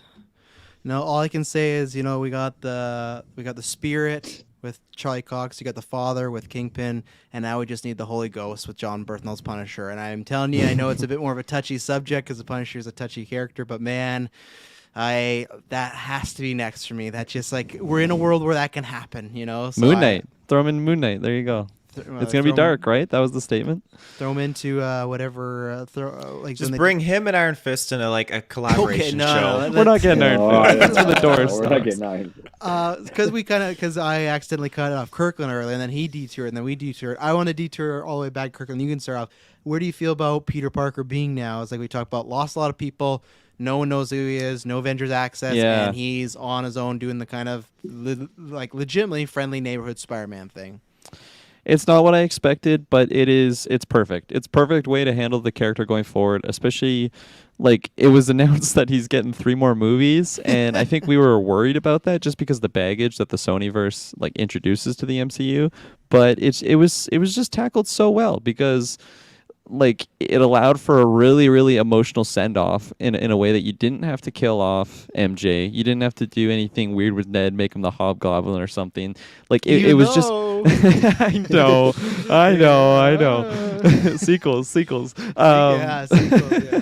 But like I just thought it was so smart the way they did that because you didn't kill off anyone, but still you're able to separate like the MCU from Tom Holland. It's not like going forward we get an Avengers movie. It's like, hey, well, where's Tom Holland's Spider-Man? You know, like no matter what happens with contracts going forward, if we never see him again, it's okay. It's not going to take away from the story, and that's what's so smart the way that they tackled this. It's perfect for Feige and team because it's like, hey, Yeah. if we do break up after this movie, we literally made it in the MCU that no one remembers as Peter Parker as Spider-Man. So you could never see him again, and it's like, oh, he's off doing his own stuff. Or if you resign, then it's like the journey of how do you get back to Exactly. Because again, there's going to be some sort of MacGuffin or something to do. But we talked about some predictions. I mean, Kareem, we did that cast on the trilogy. This opens up the door to me like.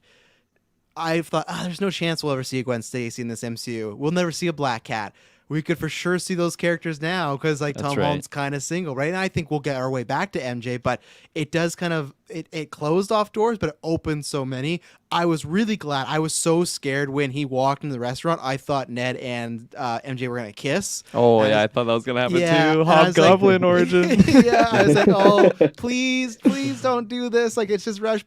And that was a great scene too between MJ and Peter, like how he's just wanting to tell her, and she can feel there's a spark, but she doesn't know what it is. Like, man, It hurt. this was the struggle. Like, it sounds bad, but this is the hurt I want for Spider-Man. I want him to go through this stuff, you know? Yeah, that was so good. Dylan, what do you think about where this puts Mr. Parker? Yeah. Well, first of all, shouts to Maddie. Hey, Maddie, how you doing? But I don't know if I'll be on Golden Geeks this year because I've seen like 4 movies. But if I am, you can bet I'm going to be nominating that diner scene because, oh man, like just even like the kind of precursor to it because it kind of cuts like right to it right after all this bad shit goes on. Like we go right to the scene where he's skipping down the street, going to the diner, and he's just reciting his notes over and over. And I love that. I love just the space they gave that scene, and it wasn't like this version of Peter that we've seen where he would be nervous, tripping over his words, saying a million things.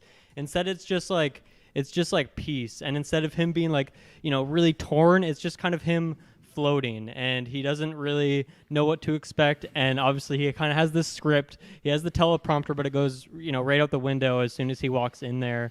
And just the emotionality without any words of just him seeing Ned there. Ned's happy. Ned's on his phone eating a donut. He's doing well. When MJ pulls the hair back and he sees the Band-Aid, and it's a little bit of damage that she took, not too much, but just like he knows that okay, I gotta if I really want to protect her, I've seen what these other Spider-Men have seen, and I gotta step away. And I'm really curious to see if I don't know. Once again, I don't know if we're getting another Spider-Man movie with the rights and stuff, but I'm really curious what's going to happen if he is going to try and find a way to connect with these characters, or if that scene was really just like him having his peace with it and saying like, I love these people so much, and the only way I can protect them is to not introduce myself to them, not reignite that flame, because that would be such an interesting place for it to go. But yeah, I think it was an amazing send-off, and I mean, I want to go to the theater next week and see Spider-Man 4. I want to see just back to ground level, take away all of that complication, take away all of him fighting aliens in space. Like, it's just, well, I mean, he still knows that happened, but but I don't know, just back to ground level, the friendly neighborhood Spider-Man. That's great. And yeah, that scene that he has with Happy too, I really like that scene Yeah. when they're at May's grave and they're just having this simple conversation and, sharing. He has more information than Happy in that moment. But yeah, I think this was an amazing ending. If this is the last time we see Tom Holland Spider-Man, I'm sure Sony will do something weird with him. But to me, this is like a great send-off for the character. And yeah, man, I just love that diner scene so much. It just tore me apart. It was so good. What do you think of the new suit? He's going around with a very bright red and blue Yeah. suit, not mechanic. It seemed like it's a cloth suit, so I don't know what they're gonna do about the eyes, because that was always the big thing. They like the eyes to act. I guarantee you'd be like, oh well, I found like the eye lens still work, but the rest is cloth. But what do you think about him having a bit more of a, like I said, classic suit now? Yeah, it's a bit more high vis. Yeah, he's definitely quite shiny. I feel like Yeah. I feel like since it was nighttime when he was swinging around, I didn't really get a great look at it. Like I need to see a still of it to Yeah. really analyze it. But I mean, I like that's what I like about the MCU is in general it's like very bright and colorful. So I'm down with this suit. I mean, we got a lot of different suits in this movie from him, the different variants with the gold and whatnot. But I like the suit. I don't know if it's my favorite. I just love Toby's suit. I just don't know Oh, if I'm yeah. ever gonna have one that I like more than that simple early 2000s suit. But I think this one is pretty good. And I just want to see him fight like Rhino with that suit. Just someone simple, Tombstone down on ground level. Like I just want to see something simple like that now after all of this. Kyle, what about your thoughts on Peter's next chapter, or where he is right now? I'm really excited to see where it goes, and again, like what I said earlier, is just a lot more of a grounded character, and that's what I'm more into watching as well too, and we'll see what happens. I actually like the suit, to be honest. I thought it was I like the bright colors of it, and just kind of maybe just like more of a throwback to maybe the cartoons of how it's like the cartoons of the anime when we watched it was a lot more brighter and I Obnoxious guess blue. friendlier. Obnoxious blue, yeah. Just Yeah. I guess that classic friendlier. But it's really nice to see like Tom Holland, just really become more more mature just from that entire movie, and just to see how he's developed. From what Dylan said, he was like fumbling on his words too. Now he's like, oh, okay, like I got a lot more on the line than just like myself and just thinking about what I want. So I think that was really nice to see. So I'm excited to see where things go, and I'm pumped. Datafield. So I think how they're bringing it all back down to like basic foundation of Spider-Man friendly neighborhood stuff is fantastic. I'm totally on board for that. We had him fight Thanos. We saw him in the portal scene. Like we've had him been there, done that. That's great. Let's bring him back down to earth a little bit. And I think it's going to lead to great things. Should those great things happen, unless the companies part ways, who knows? But I'm hoping that those things come. I think the diner sequence was awesome. I thought it was very, very it was character building, and it was very humbling to see Parker do this, because where you have the Parker from that moment when Strange is conjuring that spell, and you compare these two, like it's just such a difference in what he's learned and just how he's grew into this new Spider-Man, and I think that's awesome. I do like the callback of MJ working at a diner to the Yes. first Yeah, I Spider-Man. know. That was well gonna done. shout that out. Yeah. But yeah, Watson, I'm talking.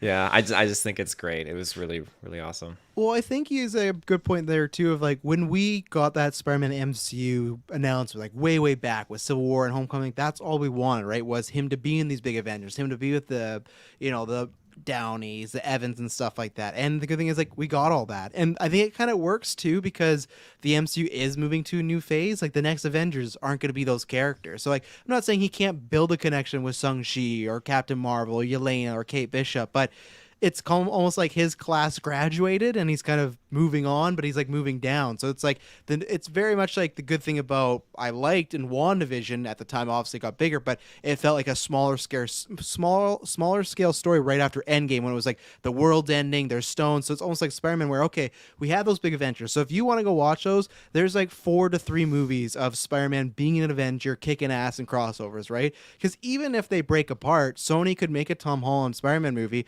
and it could still be ground level. Like that's the thing. It doesn't like I feel like both ways it could go. And the good thing is eventually they still have one more deal with Spider-Man. He's going to be in a crossover. So it's like at some point he will get brought back in the fold. So I feel like we might get the best of both worlds where it's like, yeah, he's the smaller tier Spider-Man, but he has the knowledge and the experience with these big threats. So it's not like he's going to be like the first go where he's like, what am I doing, Mr. Stark? It feels like he should be confident Spider-Man. And like you said, look at the beginning of the movie with that spell. He's freaking out. No, this person has to know. This person has to know. At the very end, no one has to know. Like, I just need to save everybody. Now, in retrospect, man, he should have just done it the first time because he could have saved a lot of people a lot of trouble. But, you know, he's following in Tony Stark's footsteps, you know, of just creating his own fucking problems. If he would have just went and talked to that school board, not done any of this, Aunt May still be alive. I get that's the point of the movie, right? Is he's a good guy and it's a journey and everything, but he's following Tony that way. But, yeah, I think that's a good point that now we could hopefully get this smaller tier Spider-Man. And we got some end credit stuff we're going to talk about after. But, let's take it ad. Oh, go ahead. No, go ahead, Kirklin. Actually, let's take a break. And then you go. That's ad break. Yeah. All right, Kirklin, the floor is yours. Something that I wanted to bring up because you actually reminded me on this, and this was going into the early stages of the film that I might have had some issues with, was just like Peter kind of caught like creating his own problems, which I'm not gonna say I'm upset that that was the case because it's good for the story and everything. Yeah. But I just thought like initially the whole thing or the whole reasoning behind why he wouldn't just send these people back, it didn't hit the best with me. I think Aunt May like really pushing him like, no, don't send them back. Like, let's give them a second chance here. And like a lot of them were just super sus from the get-go. Like maybe send some of them back, you know, Lizard like for sure. Lizard for sure. I'm not trusting that guy's eyes, especially like the way that his eyes were always in the shadows. Like that's just a Yeah. bad guy thing. Electro, super sus. He reminded me of like Killmonger in the What If episode, how he was just like a red flag from the get-go. And just like Aunt May really pushing him in that direction, you know, it's good by the end because it's good for the character. You know, it's like the Spider-Man isn't just a killer. Like he's not going to just send them back. He's going to take the hard route to do what's right, and it's good because you're showing off like his morals and where they are. But I just I don't know. It didn't hit well for me, the explanation there initially, especially just like Aunt May dying because of this decision. Like this entire movie, it wouldn't have happened if he just like followed Doctor Strange's plan from the beginning. Now Yes. we wouldn't have gotten Toby, we wouldn't have gotten Andrew, we wouldn't have gotten Defoe and everyone else. So in hindsight, I'm glad it went the way it did, but just at that point in the movie, I just wasn't 100% into it. Like honestly, like in those early stages, I'm like, I'm gonna be disappointed with this movie. And again, there was much to come, but that's why I just had to I had to explain why the first kind of half of the movie, maybe just the first hour, I don't even know specifically when that transition happened, but I just wasn't really buying it. Like, or maybe that's the wrong word. I wasn't digging it in the early stages. And then, you know, the multiverse stuff happens. And that's where, like just that last half, that's like 10 out of 10 for me. But the early stages is like, it might be rough, but like a 6. Like, I just wasn't really, I wasn't going hard on it. Now, you know, I'll give you my final rating when we get to there, but just that's what really felt like two different movies for me. I don't know if Yeah. you guys felt similar. I definitely see the path you're on, and I think it makes sense, but I also think we've just seen so much evidence from this character making decisions like this all the time that to me it didn't feel out of place at all for him. He just like, you know, has a good heart and he's very naive. And yes, he's grown in some ways and he's been through a lot, but you know, even after all the Endgame stuff, we have him like trusting Mysterio 5 minutes into meeting him and giving him these glasses that gives him like ultimate superpower. That's a good point. So yeah, even very, after very all of similar. that, yeah, and Thanos bullshit. Like he still was able to trust that guy, and so you know maybe it's just like him making the exact same mistake again. But yeah, like maybe he didn't really see the consequences of those things before. Like maybe some people got hurt or like some bridges were destroyed, but he never truly lost anyone that he loved. So maybe that was like maybe that's what we needed to push his character development to the point where he will not be as trusting. And I think if we see it in the next movie and he just trusts the villain again after knowing him for 5 minutes, some guy he's never met before, who, like really you like you, said, Kingpin. is providing some evidence for being super sus. I think that is where I'd have some problems with it. But for the sake of this movie, to me, it totally fit in with Tom Holland's character. This guy who's like 16, still very naive, has made these mistakes like a plentiful amount of times in the past. Now, yeah, you're definitely right that some of these guys were definitely more sus than others. But at the same time, like, he's really trusting on his spider sense now. And he obviously used that to catch these guys in the first place and put them in that cage. But then, by the time he's like taking them to the apartment and stuff, like, I don't know why he let Lizard stay in the car. That's maybe a bit of a bad choice. Yeah, that was strange. They're like, oh, like, where's Lizard? Oh, he wants to stay in the truck. Fuck, no, he's not staying in the truck. Like, Yeah, I want eyes on you. yeah, like, that just sounds so Yeah. shady. Yeah, that's a bad move for sure. But I think he's maybe just like as we saw, like, he's too reliant on that now, possibly, and maybe after the threats that he's faced now, he feels like, oh, these guys don't got anything on me. And yeah, I think he is definitely too trusting. But yeah, like I said, it really like it fit the character for me, and I think now he's seen the consequences of that. So yeah, I think he's definitely grown from that now, and we'll see a different Spidey next time around. But for this one, I think it made sense to have the kind of this guy who's made the same mistakes over and over again. Especially this time, he's kind of has some help too, some more help than he did in the last one. Because like Ned and stuff, like, wasn't even really helping him in the last movie. He was kind of on his own, Yeah. a bit more than this time around. Well, he has to be like really alone now, Like, yeah, that's and the like thing. especially this one, he has like people pushing him, like Aunt May, like you're saying, give these guys another chance. And obviously MJ is pretty sympathetic towards these characters, towards these people as well. Well, at least one of them. So, well, I guess all of them when she lets them all come into their apartment. But yeah, I think he also has some people that are kind of feeding into that part of him that's quite naive. Something that you were kind of reminding me on, and again, this is kind of, I don't know how everyone felt, but I know how Travis felt, just a little bit taken away from like the Homecoming, Far From Home. Like you've stated that you didn't always love the comedy in those movies, and they just weren't your favorite like interpretation of the character. I think at the beginning of this movie it was that, and I liked those other two movies, but I just had so much hype going into this one where with like, okay, I'm expecting Norman, I'm expecting Doc Ock, I'm expecting Toby, Andrew.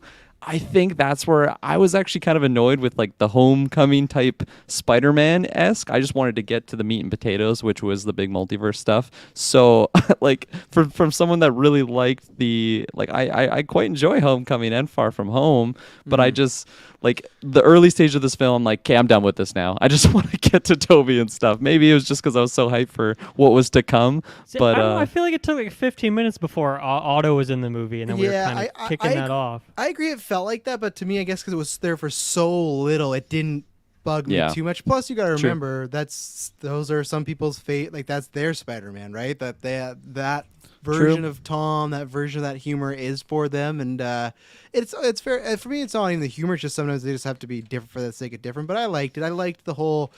Well, obviously we're getting into the films, but I loved him trying to win them back, like the teacher back and everything like that. And I liked everything from. I wish the only thing we got spent a little bit more time in is at the school, how he just like dreaded going, and his school life just completely sucks. And I actually really like, because in the trailer, the whole, do I still like Strange doing this spell? I don't know. I'm a little 50-50 on it. I think the movie made it better, but I love that.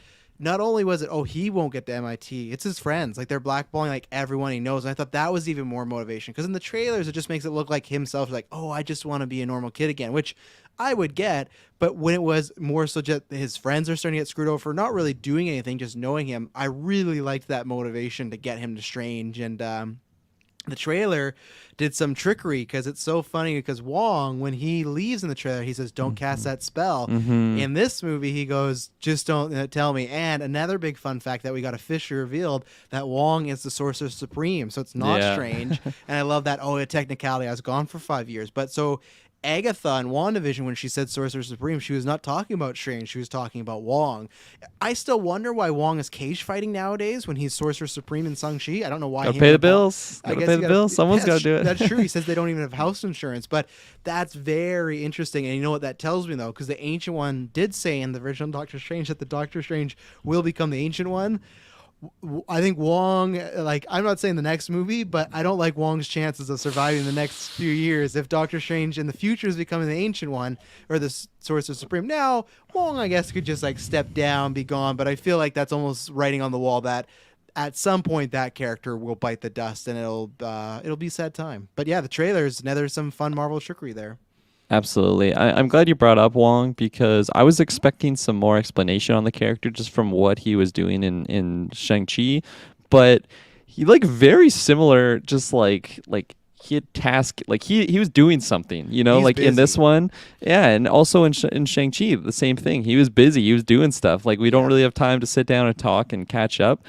I'm just even more excited to find out what he really is doing. I think in the Doctor Strange movie we'll get a little bit, or hopefully we'll get a little bit more explanation. But no, like he's got a task and he's busy, and I of course I want to know what's going on, but I liked how he was just briefly touched upon again, like very similar to what was in Shang-Chi.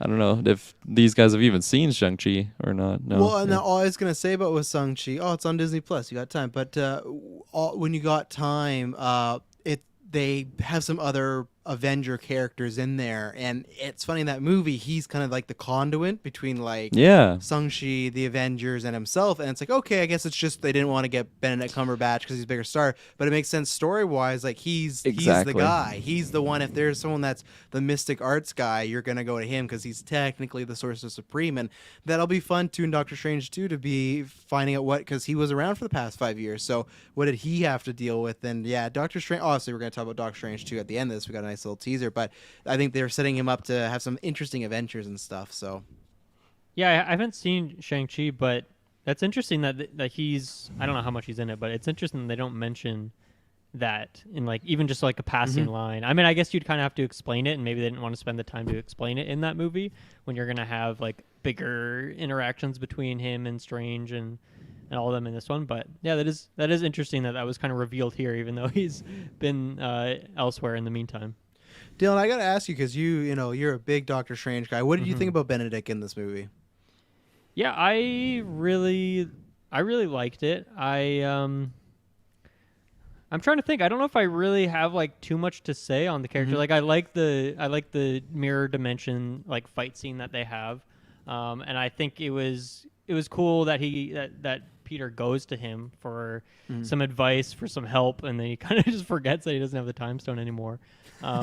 But I like to see the character. I knew he was in the movie. I kind of forgot actually when I was sitting down in the theater. I was waiting for Toby and Andrew. I kind of forgot that Doctor Strange was going to be in it, and then he ended up being like a really big part of it. So I guess I was maybe a bit surprised by even just by seeing him in the first place. But obviously, yeah, he ended up being like a really big part of the movie. It was a fun dynamic to see. I liked just how annoyed he got with Peter, because I think it's such a different dynamic in Infinity War Endgame when you have this ensemble with like 100 different MCU characters, Yeah. who all of their different. You don't really have that amount of time for like these deep one-on-one scenes. So it's cool to get a little more of that here, and you can tell that Strange is just not having it with Spidey, and he already kind of seems like a little down on his luck. I mean, obviously a lot of shitty things have gone on. A lot of people he was maybe not that close to, but are important people have died. And obviously, yeah, like with not being the Sorcerer Supreme anymore, he seems pretty salty about that. So it was fun to see him again. I liked his scenes, and yeah, I think it was like a good add of tension in this movie as well. And yeah, I'd say I'm pretty excited for his movie now, which does it have a release date? Is that supposed to come May. out now? Because in May, okay, cool. Yeah. I got Well, delayed a nice 2 years, I think, right? But there Yeah, you go. pretty much. Yeah. So no, it was nice. I feel like they struck a good balance between Infinity War Endgame Strange to his movie Strange, because I always felt in the first movie they made him way too comedic, but I think in this one they had a good mix of, yeah, he cracked some jokes, but it felt like they're always more at the expense of the other characters, which is good, because I feel like Strange is kind of like a putter downer, and I know it's not going to happen at all. I feel like we could see a sequel one day of Toby, Andrew, and Tom again. The movie I really want is Alfred Molina's Doc Ock and Doctor Strange, because they're back and forth all the time, and like it's just funny because they're both doctors. Like Get Defoe in there too. I think he's gonna be in a fucking dark place. We'll talk about Defoe, but like Yeah. they just had like, I love that so much. But yeah, Kyle, what do you think about Doctor Strange in this movie? Obviously, big party helped Peter, create this whole shindig.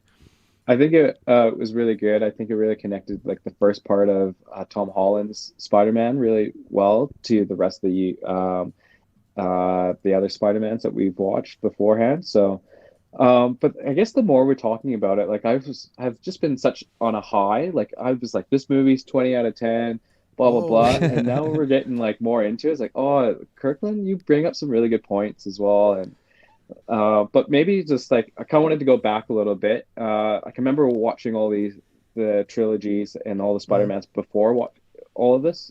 And just like even with my roommates as well too, like they more enjoyed like the Tom Holland Spider-Man than all the other ones as well. So I feel like Tom Holland, like that's why it started off pretty well. I guess sometimes for a lot, maybe some people, but they'll quite enjoy it. Like they won't have such a problem with it because it felt like it picked up exactly where I left off because that's what happened. But yeah, literally, that's what happened. Like, what and that's happened? talk about something I didn't like. I hated the dude thing of when he answers the phone, and they were literally doing, "Dude, where's my card? Dude, and then like MJ's in the back going, "Dude." That I was like, because that clip came out a few days ago, and I did see it, and I saw that I was like, "Oh no, this reminds me of the things I don't like in the Holland Spider-Man movies," and that's where my hype was a little lower because I'm like, "Oh, I'm sure I'm gonna love all this epic stuff," but then it's going to be in this movie that's kind of, we've always made the joke like, oh, Tom Holland's the perfect Spider-Man, he's just not in the perfect movie, and that's where this, like, it eventually felt like that, but that dude stuff, I was like, not digging any of this stuff right here. It's what are we, in 2002? Well, I guess we kind of did end up in 2002, but Yeah, no, but then I guess now to go back to Doctor Strange, I liked it. I liked him. I guess I'm not always like the biggest Doctor Strange fan. Sorry, Dylan. But I did really like the mirror, like kind of scene that they had together, them going back and forth, and Peter outsmarted him, which was cool. Math. which was really cool, and just the visual effects that they did, which kind of remind me when we first watched Doctor Strange, like what that movie was like as well too. So it was kind of a nice bit of a change of pace of like something different that we haven't seen in a while. I felt like kind of just that trippy imagery that they do. So I'm interested to see, like, obviously with the end credit scene, what's going to happen next. I'm pretty excited because, like, with What If and all of that. So who knows?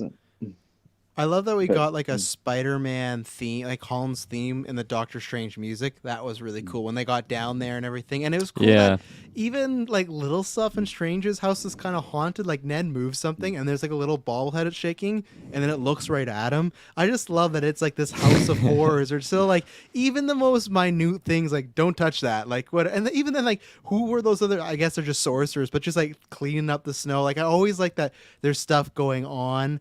My only negative it's not a negative, I guess, like it ended up working.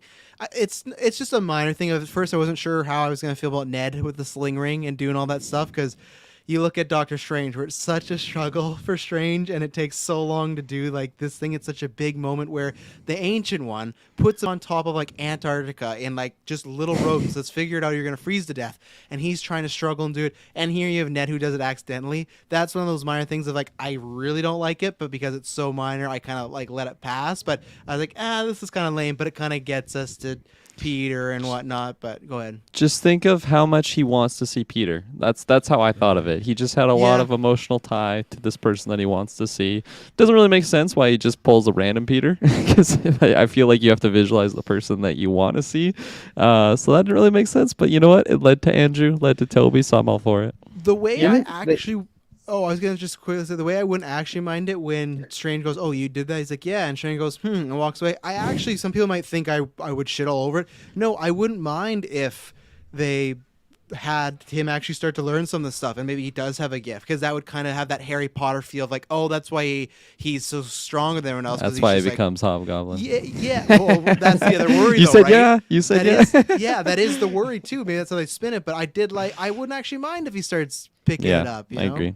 Yeah, that makes me wonder like what exactly the spell does, because obviously Ned's gonna forget everything with Tom, but there was also a lot of scenes where him and MJ were just kicking around doing magic and stuff without him there. But did he forget about being able to do that magic stuff, or is it kind of just like hazy? That I'm not. That's a good question. 100% sure on. But yeah, I think the other thing for me that made that, I definitely agree with you that it was like he did that way too easily. But I think the other thing to remember is that like one of the big things holding Steven back in his movie was that he was just such a skeptic. He didn't believe in any of that stuff, and it took a lot of convincing for him to get to that point. But obviously Ned has seen that kind of stuff a lot now, and he just wants to believe in that stuff. Like he was so excited to go in this weird House of Horrors basement. Like he loves that stuff so much. So I think in terms of the Chris Angel aspect of it, of like you just got to believe, like he definitely is a believer in that kind of thing, and he's seen it.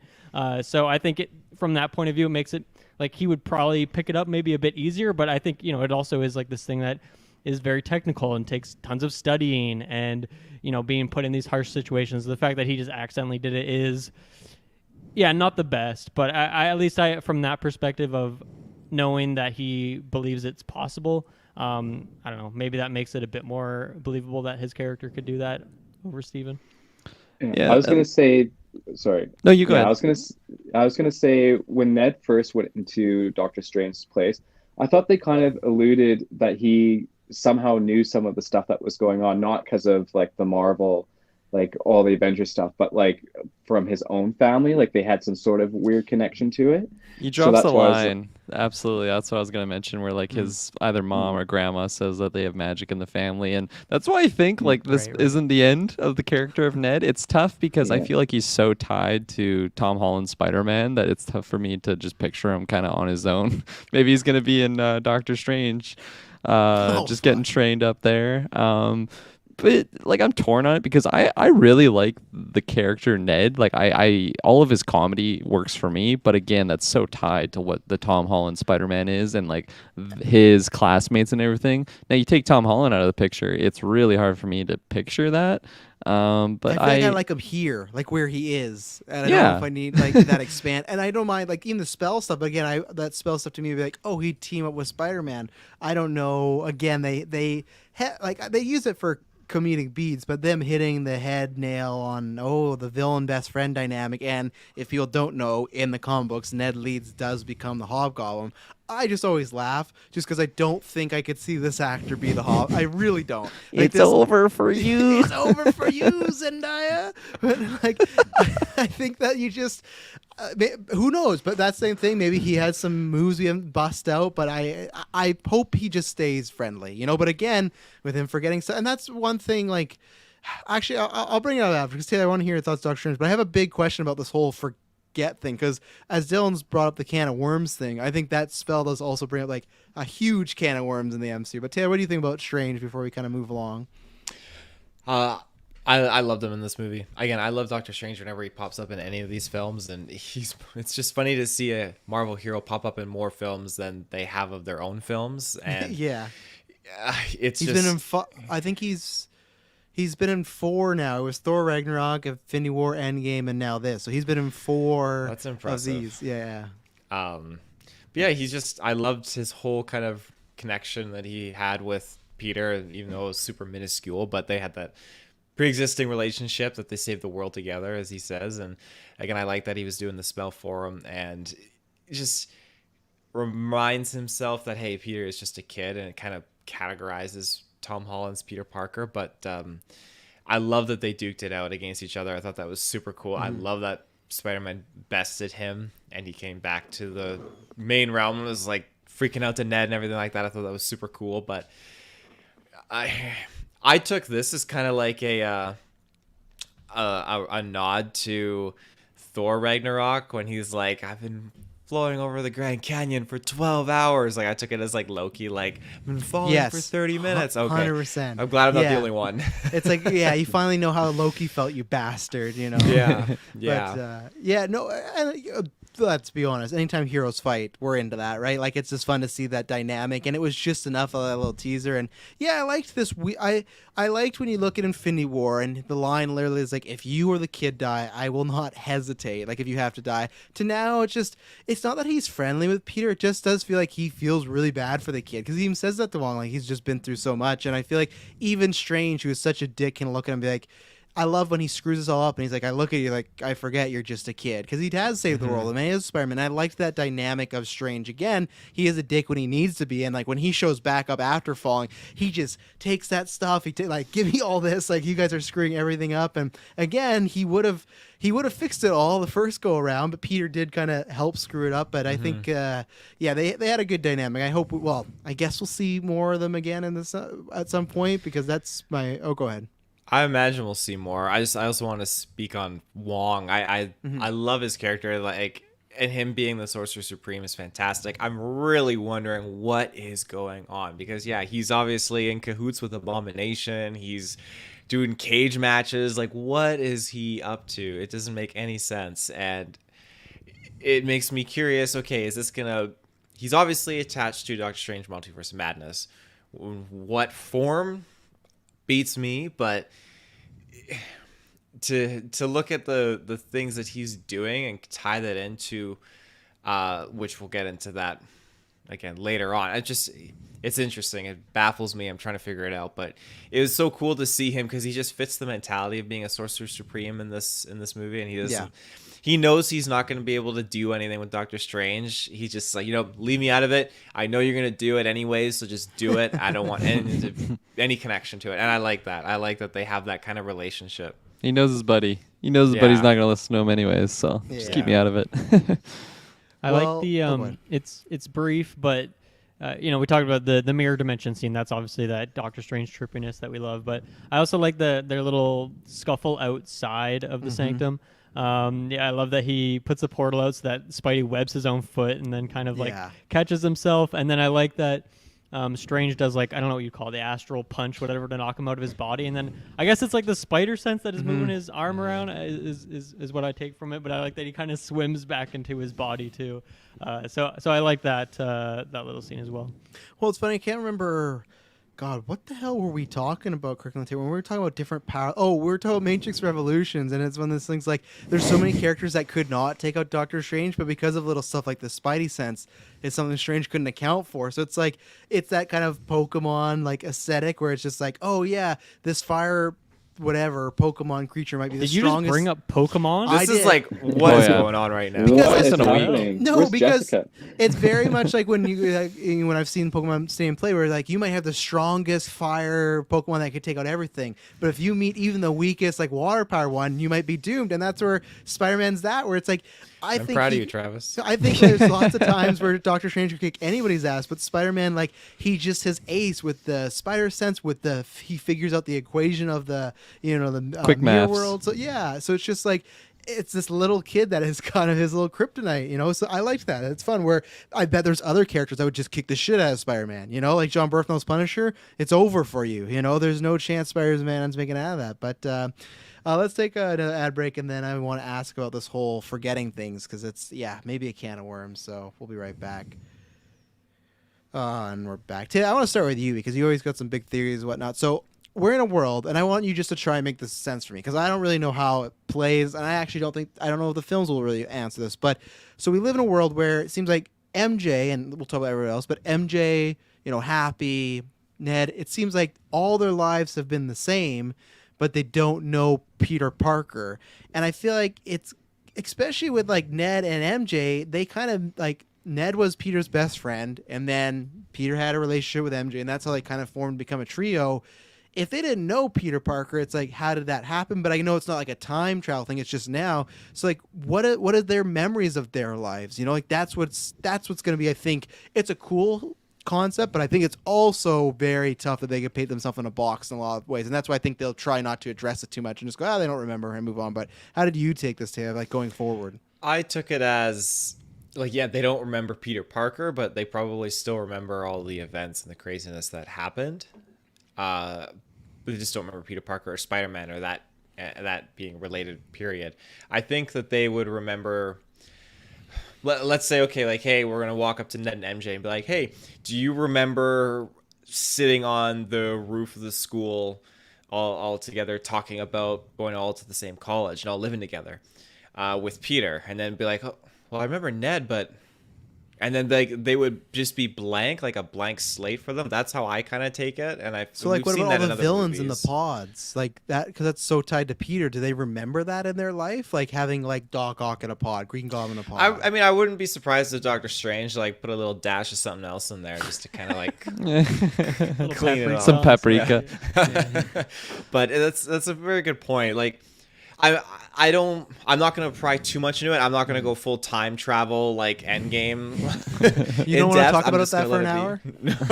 No, I'm just gonna let it like slide because of my headcanon. It's like, okay, like Yeah. if you were to approach them and be like, hey, do you remember like this specific event? They'd be like, kind of like blank out a little bit and not really know. But Do you think in the future, because it will happen, MJ will remember, do you think it will be some sort of big event, a spell, or do you think it's just maybe over time it might be like the spell wearing off or somewhere she will start to remember or she'll start to pick off certain It's parts? love, right? I Love think- overpowers everything. Love, Number yeah. one, I number one think force in the it'll galaxy.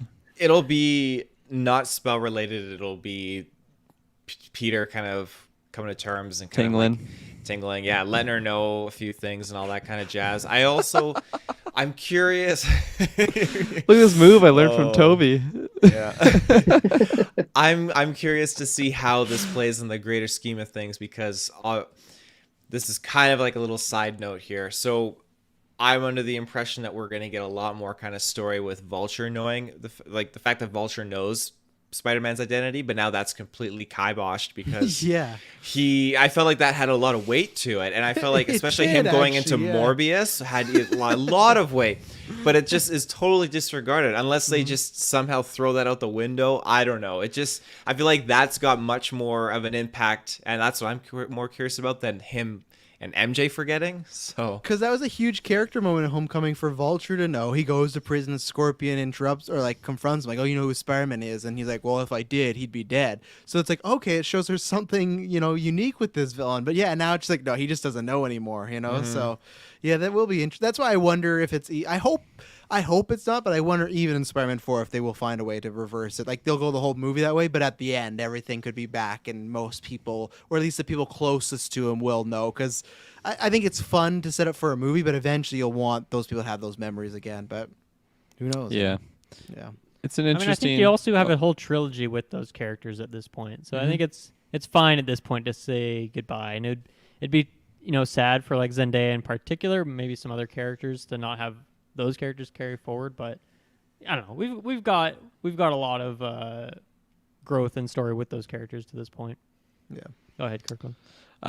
Yeah, like something that I was kind of just again headcanning or explaining to myself on what the reasoning with like the whole memory wipe thing is. Like I would take anything that happened around Peter, so like the whole anytime that they're fighting Quentin Beck or something in Paris, like all those memories are just gone. I would imagine, or that's just kind of what I was telling myself. It's because I mean, when Peter mentions like the cut to Zendaya, like we don't get like a solid explanation of what happened to her, but like even for her, it's almost like she completely forgot about the cut. Like maybe I paper cut myself on Tuesday and then I completely forgot I have the cut until I'm like hand sanitizing, and then it's like, whoa, okay, oh yeah, I cut myself. Well, what happened when they looked up at the Statue of Liberty? Like, why are we here? Like, what happened? But I guess it's almost That's just what I w- replaced with that's just Spider-Man. Like they just saw Spider-Man but not Peter. It's just because I was waiting for the moment where he was gonna stand there and then mid thing she's gonna like, who are you? But he got out of there real quick. Like, I thought that too. Part of me also thought Peter was just gonna like disappear, and then that's how they like, oh, he's in the Sony Verse now or something like that. I thought when all those portals were opening up, I thought Yeah. he was gonna say that, oh, the way to get them to stop coming here is they gotta follow me and I gotta go. And because No Way Home, I thought for sure, oh, he's going, he's gonna leave. And Brent from Marvel Line's been saying that for a while. I'm like,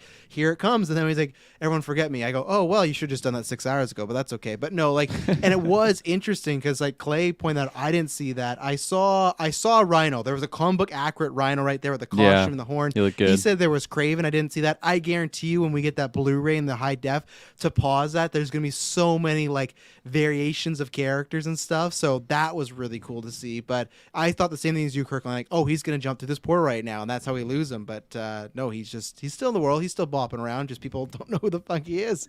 Even then, like when Happy was down to the gravesite, if he would have been like, "Hey, I'm Peter Parker," like we'd be like, "Oh, like you're her like nephew? Like what is the deal?" I guess he would have to explain that to him, right? I guess. Yeah. Yeah. Yeah, it's tricky. I think I'm inclined to agree with like what Taylor said. If it's just kind of a blank slate, like I don't know, think of all the things that we just forget on a daily basis, and then you just never think of them, and then like maybe you hear some song comes on, and then it just brings all these memories back that you haven't thought about in years. But the thing that like shuffles it up a bit for me is that at the diner scene or the coffee shop, whatever it is, like MJ and Ned are hanging out, and they never would have done that before, right? Or we never saw them. I would do that assume, yeah. before. I think they met through Peter. Yeah. Yeah, exactly. So like, why if everything we've never, I guess in this movie, I always get a lot of scenes of just the two of them working on stuff together. But up until that point, you would never get that. So I'm curious for them, like, they're still friends. So that makes me think that they would remember those scenes, like in that, I don't know, in that the Sanctum Sanctorum basement when Spidey's not there, like they would. But even then, they're thinking about him actively. So it is tricky. But the fact that they're hanging out to me says a lot about it. I mean, it could just be like, hey, we went to the same school and we're going to the same college, and it's as simple as that. But to me, if anything, that's maybe some evidence. But I think, yeah, it's just so fresh. I gotta think on it some more. Maybe watch it again and just like really, like each single word that Doctor Strange says, like analyze it and think, okay, like what exactly does it mean? Obviously, he wouldn't. It's not like he's like a dictionary that's just going to give the exact definition of exactly how it works. But yeah, I think I got to think about it some more. Atreo says there are Spider-Man posters in Morbius with murder written all over graffiti. Well, here's the thing, though, Atreo. One, we still don't know what canon Morbius is in because Michael Keaton's in it. We'll talk about that in January. But at least the thing is, I think people have forgotten who Peter Parker is, but Spider-Man still exists. So I just take that as there's people that are like Jonah that believe Spider-Man is a criminal and he is still like a bad guy. So that's where I think that canon does work because Spider-Man's still bopping around technically. Yeah, like it's like here's the thing, it's weird. So if Spider-Man's still around, if you are Falcon, who is now Captain America, right? You'd be like, oh, Spider-Man fought Thanos with us. We should really go get him. And he's just gonna be like, but who? Like, is he gonna be like, who was he? Like, how do we like? That's where it's gonna be interesting too, because it's tough. As like, yeah, it feels like Spider-Man should just be there, but if that's the case, they would remember Spider-Man and fighting alongside him, and like that. Like, there's pictures of Peter Parker with Tony Stark in Tony's house. Tony had that picture next to his Not kids, anymore. Now it's got a mask on, probably. Pepper gonna be like, who the fuck is this guy again? Like, I guess that's the case, but the Spider-Man thing of it all makes me wonder because you would just think, hey, there's a huge threat coming down. We need Spider-Man. Who is Spider-Man again? Yeah, who is Spider-Man again? And maybe that will spawn something, though. Maybe that will spawn the MacGuffin to get him back and stuff, and they'll pull a DC Rebirth. People know what that means as far as Wall and the Flash, but I think it's interesting, and I'm interested to see in sequels, do they really tackle as a big plot point, or is it just we're just going to figure it out as we go along, and people get their memories and cool, I think I agree with Taylor, to be honest. I think what will happen is that with everyone kind of just forgets about Peter Parker and that their interaction with like Peter itself doesn't exist anymore, and then it just becomes just Spider-Man itself. And I know like maybe further down along the line, like with like Ned and MJ, it's like, oh well, they were in Doctor Strange's like basement essentially, and with all the other, but maybe just every interaction that had related to Peter like is just gone, and maybe they forget that portion even happened at all because that's related to Peter the whole way. So it's just what they known as just Spider-Man. Like let's say like on top of the rooftop as well. It's like it's not like, oh, it's just Peter not going to be there. It's just that whole interaction is now just gone. Well, but the other thing I think that could happen too is maybe if they never do a whole thing where they switch back and they remember it all, maybe Peter will describe these like things they had together, these moments, and when they both think back on it, they'll be like, why is there a blur every single time of this gym class, this dance? Yeah, why were we in Doctor Strange's basement? Because eventually, at first, when Peter would pitch this on his note, you imagine MJ would have been like, you're crazy. At first, she was already giving those vibes. But I think eventually, they don't even have to do that, maybe. He can just start talking, and they both will compare notes and be like, I think he is right. Yeah. And you live in a world with the Avengers and Doctor Strange, you might say, oh, yeah, this probably happened. We all got snapped for 5 years, Well, yeah, I think the way to tackle, like, if you really wanted to try and remind her, you just you just give them information that only she would have known, only information that she would have shared with Peter. That would have been the route to go. And I think that's also what makes like the end so special is it's believable that he could have like maybe she wouldn't have remembered, but he could have convinced her that they did have that history. You could even see it, like just their body language, like she thought maybe he was familiar or something, or just like the feeling that she was getting while interacting with him, it seemed familiar. Again, that just goes into the wonderful portrayal of the character and the acting in that scene, but also it makes it even more special when Peter decided to not even do anything there, right? Like he was thinking about the consequences of what it means to really know who he is, and God, that scene is so special. And Tom Holland was looking the most handsome he'd ever looked in that scene. He was looking like sexiest man of the year. Like he looked like a mini Tom Cruise in that scene. I was like, damn, like looking Fidelio. Fidelio, yeah. That's the next movie he's in, Eyes Wide Shut remake. Oh God. Well, I feel like we should. Like, it's so funny because there's so much to talk about. But I feel like something we haven't talked about that we gotta dive into. We gotta start talking about these villains because man, did we have a plethora of good things. And I just want to start. I talk about non-spoilers, but man, Dafoe was just so fucking good, and I loved every single thing they did with him. I love that, I love the cut of they're on the bridge and he comes to that smoke and you're like, oh my God, here we go, and then they cut away. And I love that he destroys the mask, and I like that at the beginning he was just regular Norman and he's just sitting there with Aunt May, because at first when Aunt May called him and said, oh, I have one of the guys you're looking for, I thought, oh, this might be Toby or Andrew, because they're so calm. That's why she would be saying that, like, oh, they're just joining me for dinner. But when he gets there and he's like in this robe and he's like in PJs, he's taking the donuts. I love that he was just regular Norman, and man, like obviously the scientist line we talked about, but I also like everything they did with Norman, from him being good to him being like, hey, if you ever want a job and want to cross multiverses, they just gave it such fan service. I have other things to shout, but we'll let you guys go. I'll just say that again. I love that. My final cap off too is the spider sense in this movie was great, because that's been a complaint of mine for the other movies. Like, I hated them calling it the Peter tingle, but I also hate that there wasn't that many scenes. It happened a lot, and it was so great that he was in the middle of that room and he felt like one of these people is about to turn, and he's like looking around, and he catches Goblin. And Defoe's so good, because when he turns around, he looks like a different actor. His face is transformed, and I can't remember who said it. I don't know if it was I think it was Kevin Smith, where he's like, they're talking about Green Goblin in the past where they put on the Power Rangers mask, right? And there's that other mask you can look on YouTube where it's like an animatronic. But he's like, the biggest mistake was just putting a mask on Dafoe at all, because that guy's such a good actor. You don't need a mask for his Green Goblin to be scary. Just look at Dafoe when he acts. And I loved everything they did with Norman in this movie. I got more to say, but what do you guys think? Yeah, I'll take it away. I 100% agree with you. Every single moment when he was either Norman or the Green Goblin, like, he just sold those lines. It seemed like he's just been practicing for this for 20 years. Like, he was able to just flip the switch and like, okay, I'm just gonna reprise this role, and it, like, you could do a side by side, and I think it was just so pitch perfect from his standpoint on the character. You mentioning, like, in that moment, it was such a good, like, impending doom type thing of like everything just like slowing down. Something's gonna happen, but who is it gonna be? Mm-hmm. And then it goes to Dafoe, and yeah, he turns around, and just the way he talks, the way he has his face, he's just a completely different character. And man, he is so phenomenal. Holy shit.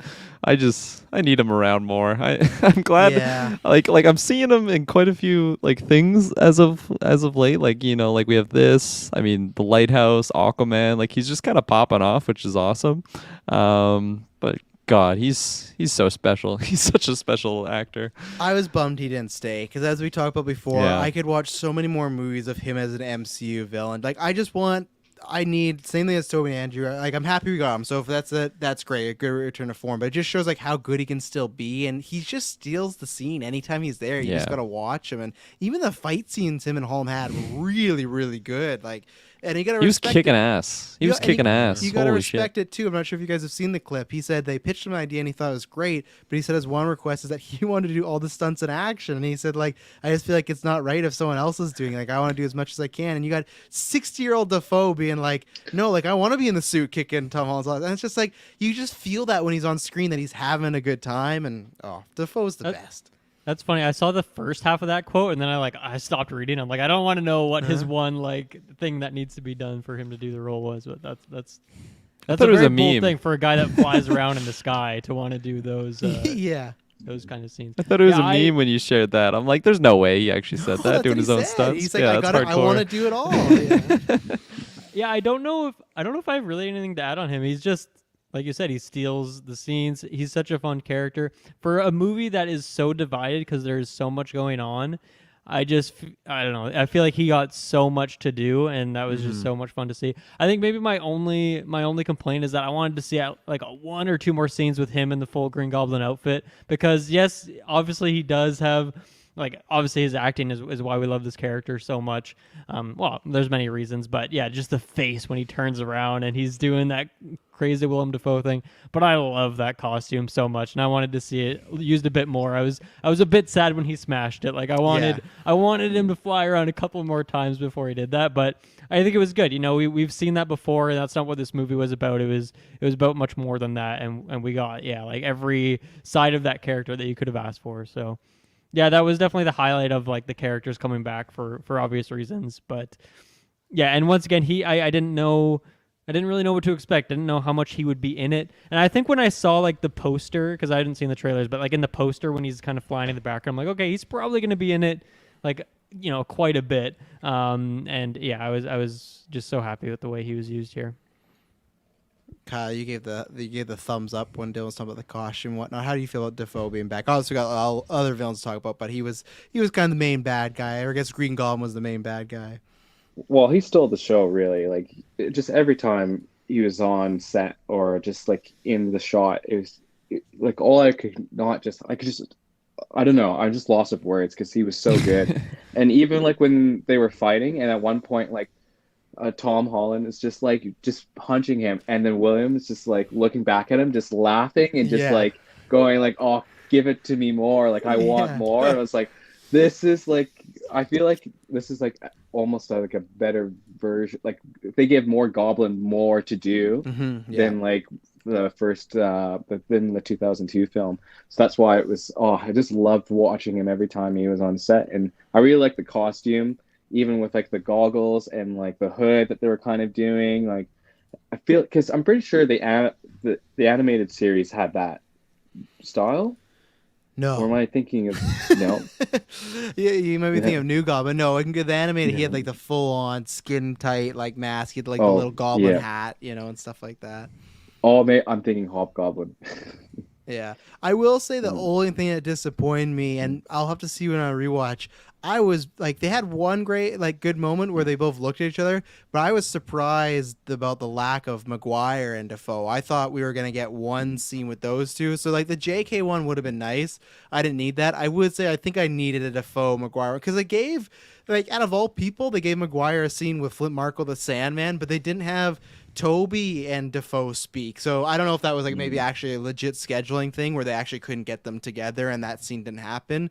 But I just wish there was something, because there was a good moment of like him looking at Peter, but that's just such an iconic duo and that's like so important to him. Obviously that's Harry's dad and stuff. So I wish they did that again. I think there might be room in the future, but if there's not, that's kind of a one and done, and I wish they had something a little bit more, because I guess he got a scene with Doc Ock too, just like not Dafoe. Like they didn't really interact at all. It was really felt like Dafoe was transported to be Tom Holland's villain. And I will say too that I wish that they gave Andrew a moment seeing Goblin and kind of feeling a little PTSD.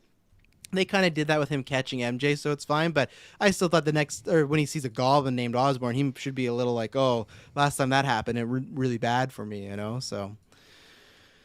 Tiff, I know you're a big Dafoe fan. Oh yeah, you know me. It was just incredible having him back. Like the transition of everything. Again, like you mentioned earlier, I mentioned earlier. Okay, like the speed of things was it was a nice consistent flow.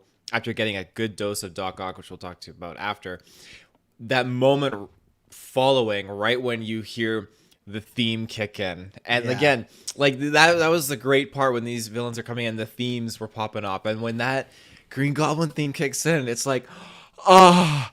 And then you just know, like, here he is coming through the smoke. You hear the laugh. You see the pumpkin bomb rolling. It's like, oh. And then, yeah, it's just the scene cuts. And it's like, I need more. Like, oh, I hope we get more. And, yeah, he's smashing the mask. He's going Kylo Ren on himself in Last Jedi. And I feel like, okay, this is tricky to follow. Are we being kind of like bamboozled here? Is he not going the evil Norman route? Is he just completely like, maybe he came to this universe and he's just kind of been frazzle brained or whatnot? I don't know, but at the same time I thought, okay, he's just being trusted a little bit too much. And like I think Kirklin mentioned, or no, it was I can't remember, maybe it was you, Dylan. So one of you guys mentioned that he trusts these villains too quickly, like Quentin Beck, and that is problematic for him. It's one of his weaknesses. And him doing that. Norman was a nice guy. He was a nice guy, but I think the best thing about this was he was in a whole new setting which he wasn't familiar with. So you know what like Goblin does? He just totally closes up back inside and just waits it out to see what happens. Yeah. And he runs with it, and that was his plan, to kind of just inseminate himself into this like safe area where he can regroup and reground himself and then really deal some very brutal damage, which he does successfully well. And he was terrifying, he was scary. How like that was a kick-ass hallway scene, like, let's be honest. Oh yeah, when they're just boom boom boom. Oh yeah, there was so many cool. And even in the last fight, like Holland had this cool move where he like power bombed him, where they jumped over him, webbed him, and like threw him all the way. Like they had some really good fight stuff, and I loved that he had some like flashy moves, but Holland was also like when he was just kicking the shit out of Goblin. I absolutely love that. Like, and that's like a classic trope of like Spider-Man beating on a Goblin, you know? So yeah. Willem was pulling out some wrestling moves, I swear, when he just like threw him through the. At first, I'm like, "Holy fuck!" They are going through every floor in this, in this well, hotel. Technically, arc. he's a super soldier, right? Green Goblin, like it's an offshoot in the comics right. of that kind of. So, like, obviously in 2002, they weren't like, "Oh, this is what makes Captain America," but like in this It's like canon, the prototype. yeah, it is. He has like the strength of a Captain America and stuff. So when they're throwing each other through these walls, like, oh yeah, legitimately they could do this because they're both superpowered beings and stuff. So. And I loved all the fights with Defoe's Goblin, and I think something that's different from this Goblin to the Tobey era one is maybe it's because he's still wearing the suit, eh? It's just kind of like underneath this under cloak that thing. yeah. He doesn't have his helmet. He just doesn't seem as like robotic maybe as like the old one was, and he's just nimble. There's something about like also not having like that big helmet. I love the helmet, but like just seeing Defoe's face just like kicking ass, like man, I was eating all those scenes up. I think he looked big, like just badder than ever in a good way. Like he was a bad man. Well, and I love what they do play up, because this is one of my favorite things about. There's so many different versions of Norman in comics and animated shows, but in the 2002 one of my favorite things about that movie, A Big Chef's Kiss, is the glider impales him, right? And his last words are, "Don't tell Harry." And that's such a big thing where it's this big villain, but what does he want? He does not want his son to know that this is what he became. And in this movie, I liked, because I thought they were going to do that, oh, he's just pretending to be good Norman, and then it's going to twist. No, it was Goblin, like, twisting him, because then it's really tragic when he, like, this is the one look we got when he snaps out of it at the very end, and he looks and he sees his Peter on the ground, like Toby Peter on the ground bleeding, and he looks around and he's like, oh my God, what have I done now? It just felt so sad. I do wish we almost got one more scene after that again, because I have questions about, like, so I was going to say this, but so when they go back, does Defoe go back to his exact time in the movie, or does he go back to now when Toby is like an older guy? And no, I took it as, okay, you have multiple timelines with Toby and Andrew Garfield as Spider-Man, and we got the ones from the Amazing Spider-Man and the 2002 Spider-Mans. We got those ones coming back, and the ones of Doc Ock, and then like that was Doc Ock fighting Toby Spider-Man, but in another version of Toby, another timeline, just like there's multiple JJs of the same actor. No, okay, I can see that, where it's like, okay, you have like Defoe is Raimi Films 2002, where Toby is Raimi Films 2021, right? But my question is, so now when Defoe goes back, he goes back to the 2002 era, right? But he's not the Goblin anymore. That's what they're proposing, right? That he's been cured and they could send it back. So that's what, again, I'm hoping they just announce a fucking comic book or animated series, because like I'd love to see like a one-shot comic book of, okay, so what happens when Defoe goes back in 2002 and he's no longer the Goblin? Like what happens in that movie? What happens with Harry? What happens with that whole, and maybe even Marvel What If? Maybe that's what we could Yeah, get. But that's a good place to do it. yeah, like we have that with Doc Ock. We have that with some of the other characters where what is going to happen when they go back to their world, like Defoe being the biggest one, especially because, like I said, I'm not trying, like Dylan said, I don't want to ask for too much because I don't want to be a greedy fan, but just that last shot of Defoe being like, what I've done, like I would be so down if they did like a Loki show, and I want to see like 6 episodes of him like dealing with like fuck, like his life must suck. Like, Could you imagine he just spawns back into his realm right in like a bank robbery he's at, and the cops just open fire on him? And, like, no, gun him mid glider. down. Like Yeah, when the mid-glider. Peter! I'm good. But that's what I mean. Like all these things, and that's where it can just be fun fan canon. But they do go back, not as bad. They did cure him. Peter did what he wanted, and it's a very interesting spot to leave these characters. So. Dylan, go ahead and just, because the rest of them were kind of smaller, say anything you want about the other people. We had Lizard, we had Sandman, we had Electro, and we had Doc Ock all back. Yeah, I'll shout out Electro. Not my favorite Spider-Man villain in his previous incarnation, but I really like the way he was used here. One, I just pretty much all of his jokes really landed for me. I love how many times they shouted out the eels. I like he's like, gotta watch out where you fall. Like that line was so yeah. good. Yeah, because Toby had what did they played on that later when Andrew said it, and like he said like, oh, the tank of eels, and Toby pretty much just like, oh, you hate to see it. Like he had some sort of line like that was really good. I can't remember it, but the eels was like a fun callback because it's such a silly thing, right? Yeah, and I don't know if this was just supposed to be a joke or if it was maybe teasing something, but it was interesting that he mentions that he's disappointed that none of these Spider-Man are black. So I was wondering if that was like maybe a shout out that, Miles is coming, that kind of 100%. thing. Has to be. Yeah. Yeah, so I like that shout out. One thing I loved when he kind of gets the Stark tech. First of all, I love that he's just drawn to the Stark tech just because he kind of has like this, his Spidey sense is just like strong electrical signals kind of. So he's just like drawn to this thing. I like that, but I like too when you see him like with his final outfit in the final battle scene on the Statue of Liberty. One, I mean, it's a cool suit in general, but I love that when he uses like when he's like shooting out a power attack and then his suit kind of lights up, you kind of get the helmet sort of. Obviously he's not wearing a helmet, but you kind of get like, he kind of lights up like a Christmas tree. And I like that it kind of shouts out his funny costume from the comic books and stuff. So yeah, I really like the way that character was used. He was more of maybe the comedic relief, you could say, of the villains here.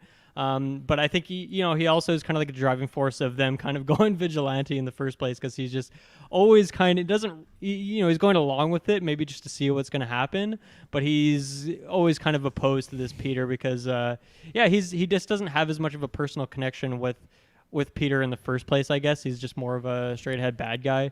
And my memory, I haven't watched that movie since we did the retro. It's a few years ago now, so it's been a bit. But yeah, I really like the way Electro was portrayed for a character that I didn't love originally. Mm-hmm. Well, let's take our next ad break, and then I'm going to get K. Smith's thoughts. So, Kyle, you got like 10 seconds. All right. And we're back. So, yeah, out of the villains, who were you happy to see, etc.? Floor is yours out of all the ones we hadn't talked about. I was really happy to see all of these villains come back. I was just a bit confused why Vulture wasn't there, but I thought he might be. He's in prison somewhere. I guess so, yeah.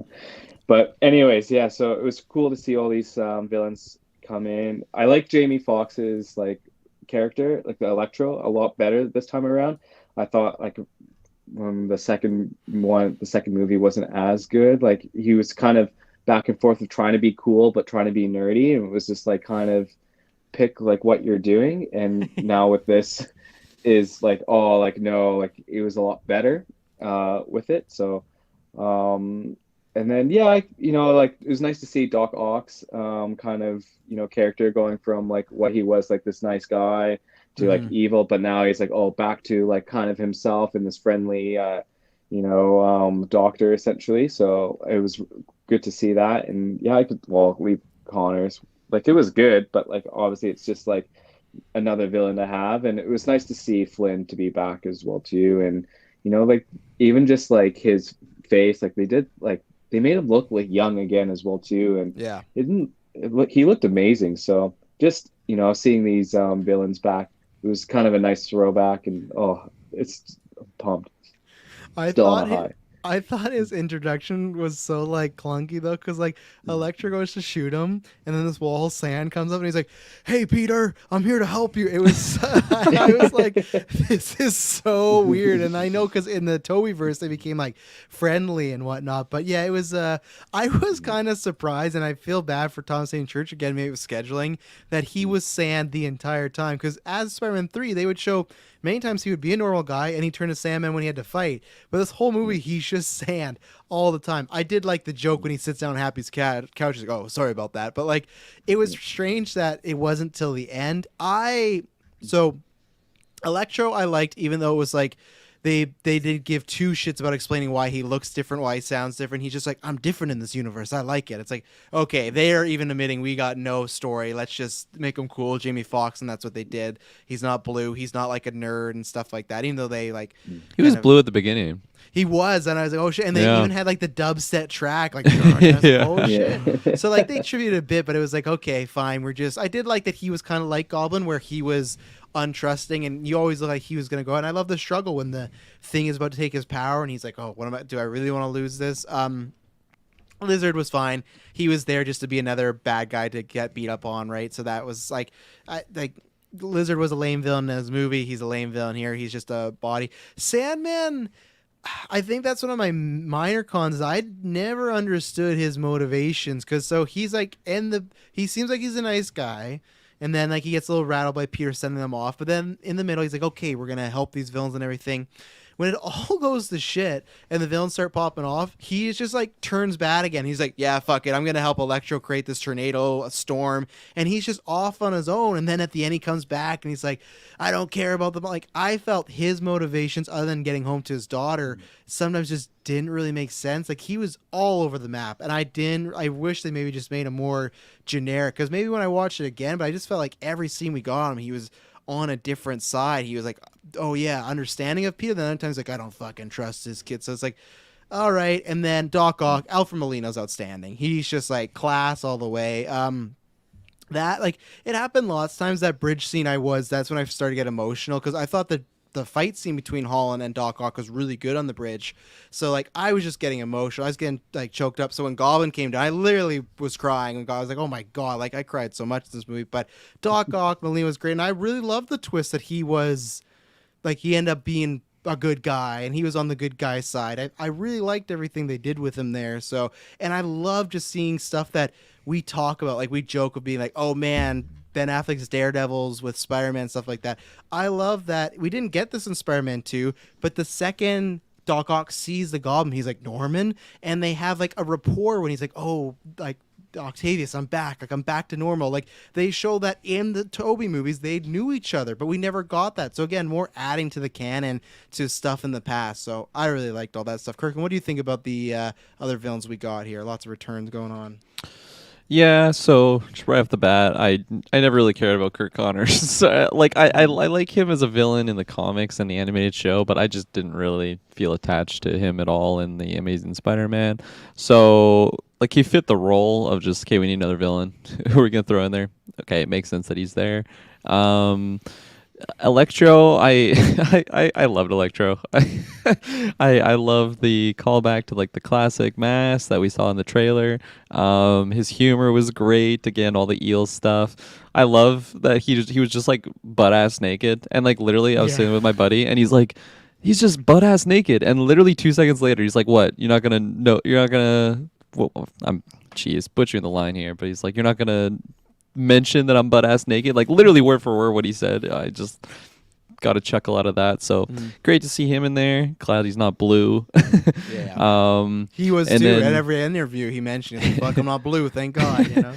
Yeah, and then Sandman, I agree, Travis. Like it seemed the most disjointed out of all the villains of just like his motivations. Because like initially I'm like, oh, this is really cool. He's gonna be like a friendly with the Spider-Mans, and then his motivations to switch. It was almost like, okay, my friends are going this way. I'm just gonna go with them. That's Yeah. like what it felt like. So I think it was a missed opportunity there. I still like the Toby and him interaction because I feel like, yeah, you mentioned that we didn't get too much Defoe Toby, which I agree with you. I wanted more for sure. But I still like that Flynn and Toby got a little bit of Flint. a There's a T in Flint. there. Yeah. Flint. It was the T was silent when I said it. Oh, If you had okay. Yeah, I subtitles on should've it, it would known, have came up. Yeah, I should. But like I like that they had a little rapport there because Mm. yeah, like their relationship was really interesting in the Toby movies because they should hate each other, but they're understanding from both sides. And Flint's just a really tragic story, especially just like him and his daughter's relationship. Just a good guy that just gets caught in these like terrible situations and gets forced down this route. Where's Flint been all this time though in the Toby verse? Then has he always just still been Sandman? Because Long Beach, California, you know. he just disappears, and Toby was like, "Oh, you can finally be fixed." So it's just like, so in this 20 years, has he still just been stuck? I guess he is just a sand. Like, what has he been up to? You know, it's interesting to think about. And then Alfred Molina, I really like that we got to see the good guy Alfred Molina again, or Doc Ock. At the end when he shows up and it's like, you know, he's kind of being trickery here because he like grabs Electro to like take out the electric core, whatever he did. I had like a major flashback to just like PS4 Spider-Man when I'm like, oh shit, he like totally pulled a quick one. He's the leader of all these guys, but no, Yeah.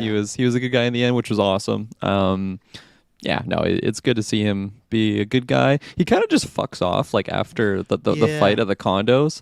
Didn't really make sense, and then later on, I'm like, where the fuck is he? And then sure enough, he shows up. So it was okay, I guess. It I was think strange. coulda- What was he doing for those hours? Like just I hanging in don't New know. York, you know?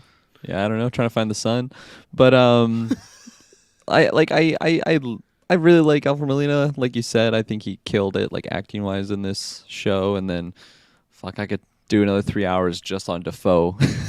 I feel like I've already talked about the main things on him, but Well, you know, one thing I forgot to bring up Defoe. There's two things. One, I really liked how fucking trickery the Goblin was in this movie. Like he felt like comic book animated Joker Goblin when they got the box to press the button, and then to press the button, Goblin put the bomb in there. So when he put up, it blow up. That was Yeah. some old school like fuck. I love this. But the other thing that was interesting was when he's talking with May at Feast, and he's talking about like I went to my home and someone else was living in my home, and I went to go find my son, and then he trails off. So it's confirmed that there is Osborns in the MCU. That was a prediction we got wrong. We said that he would go looking for a Norman in his, so we could meet that Norman down the line. But I don't know what's happening with Harry, but it sounds like they maybe killed our Harry Osborn off in the MCU because he said, I went for my son, and my son is ... and they never finished. I just think that was insinuating that Harry Osborn's dead in this universe, and I don't know what that means for Norman. I don't know. That probably, of course, means he's going to be a bad dude, but it's interesting. I still was waiting for, I really wanted Norman to go find his, variant to see what he looked like, who it could be, but maybe that's down the line. But I don't know if anyone picked up on that Harry Osborn might not be in good shape because he said Oscorp didn't exist. Yeah. That was the other thing. So that's the thing of like, is this Norman a completely different guy, or is it like, does Oscorp not exist yet? Or does it not exist because the MCU? I don't know. It's interesting. Because I still want more Goblin, but again, it's tough. You can't top Defoe. So Yeah, I don't see this as confirmation that this universe doesn't have a Harry Osborn. I just think it just means like his son is obviously not around. Yeah, the Oscorp stuff is interesting to see if that does get created at some point in the future. I think there's so many little differences that it didn't seem that weird that it didn't exist, but yeah.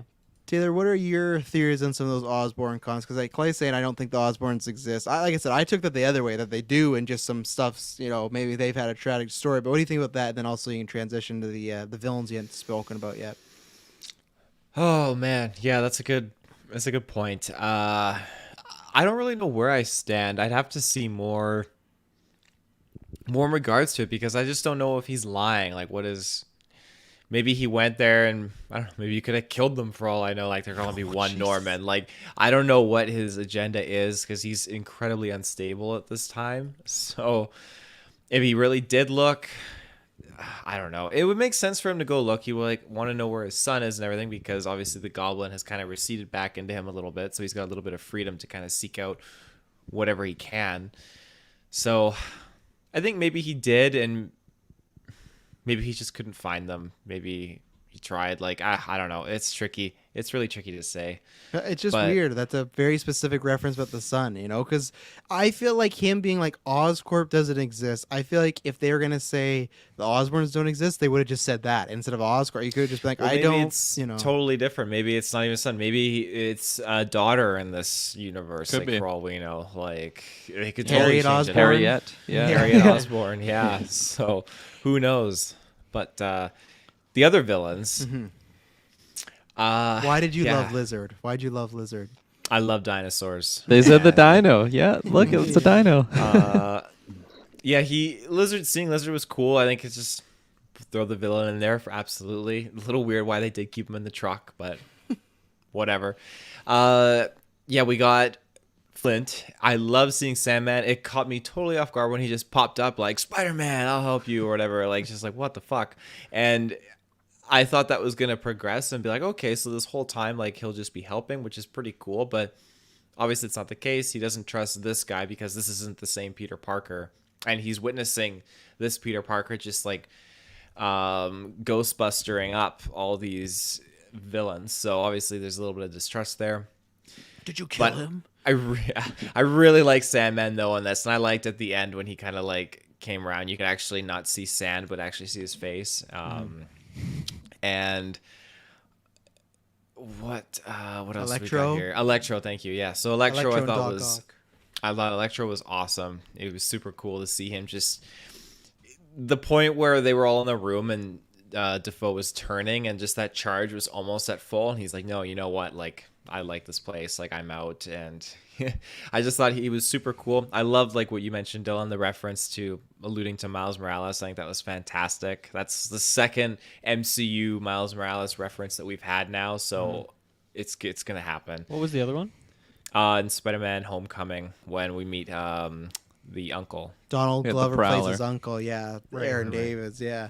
My pitch is, because Dylan, you haven't been on Newscast, my pitch is that they do the Miles movie with Toby, because he's the older Spider, so that's how you could bring him back again instead of, because Tom Holland, I think especially where he is now, I don't see Tom Holland, like, taking on an apprentice right now, but Toby, or even Andrew, whichever one, because surprisingly for me, I couldn't believe that, like, the standout for me in this movie actually was Andrew Garfield. Like, I thought Yeah. he killed it. Like I said, I said it in the after the spoilers, but when they're like, okay, Peter 1, Peter 2, Peter 3, he's like, Peter 3, like, he killed it. And he's not even, I always used to rank him last of the Spider-Man, and he was my standout this movie. I loved, okay, maybe Defoe, but Garfield was just scene stealer.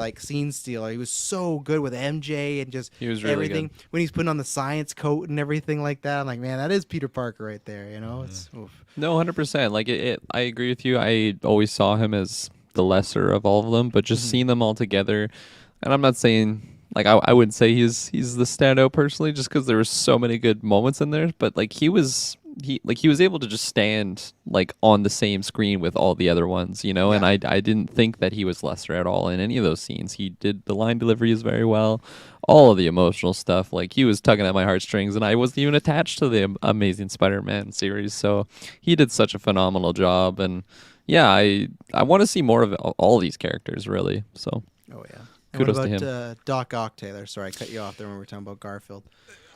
Doc Ock was just like, I love Norman, but it's like it's either a tie. I need to watch it again to know what I like more in terms of the villains, because Doc Ock caught me by complete surprise.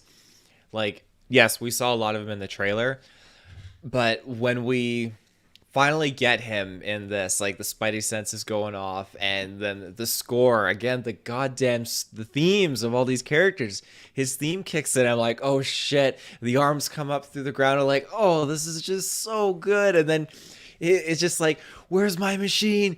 power of the sun upon my head. It's always about the power of the sun. Oh, it is. I'm Always like, talking about it. Yeah. I was brought back to the 2000s in that moment. Like, holy shit, this is Even when he got the crazy. Stark reactor, he's like, the power of the sun. Just like, put that down, Ricky He's Bobby. obsessed with the sun. Yeah. Yeah. Oh, I love the way Holland, like he took off the nanosuit. I love the way that he tricked him and he had control of that, and he Oh, just yeah. like literally locked him up. That was really clever because I thought it was kind of lame of like, okay, the nanotech's just gonna wrap around his arms and now he has that. That feels like some really bad some really bad tech for Stark to create. It's just if an enemy touches it, it's theirs. But no, it like hijacked his system, and that was awesome, fantastic. Like him just trying to punch Tom. It's like, what are you gonna do, Doc Ock? Like you're no super soldier. You just got these arms, you know. yeah, that was He brilliant. did lose one arm too, unfortunately. He did. The whole fight scene, I think, between him and Doc Ock was just great. I loved it. I loved when he finally whipped out his Iron Spider like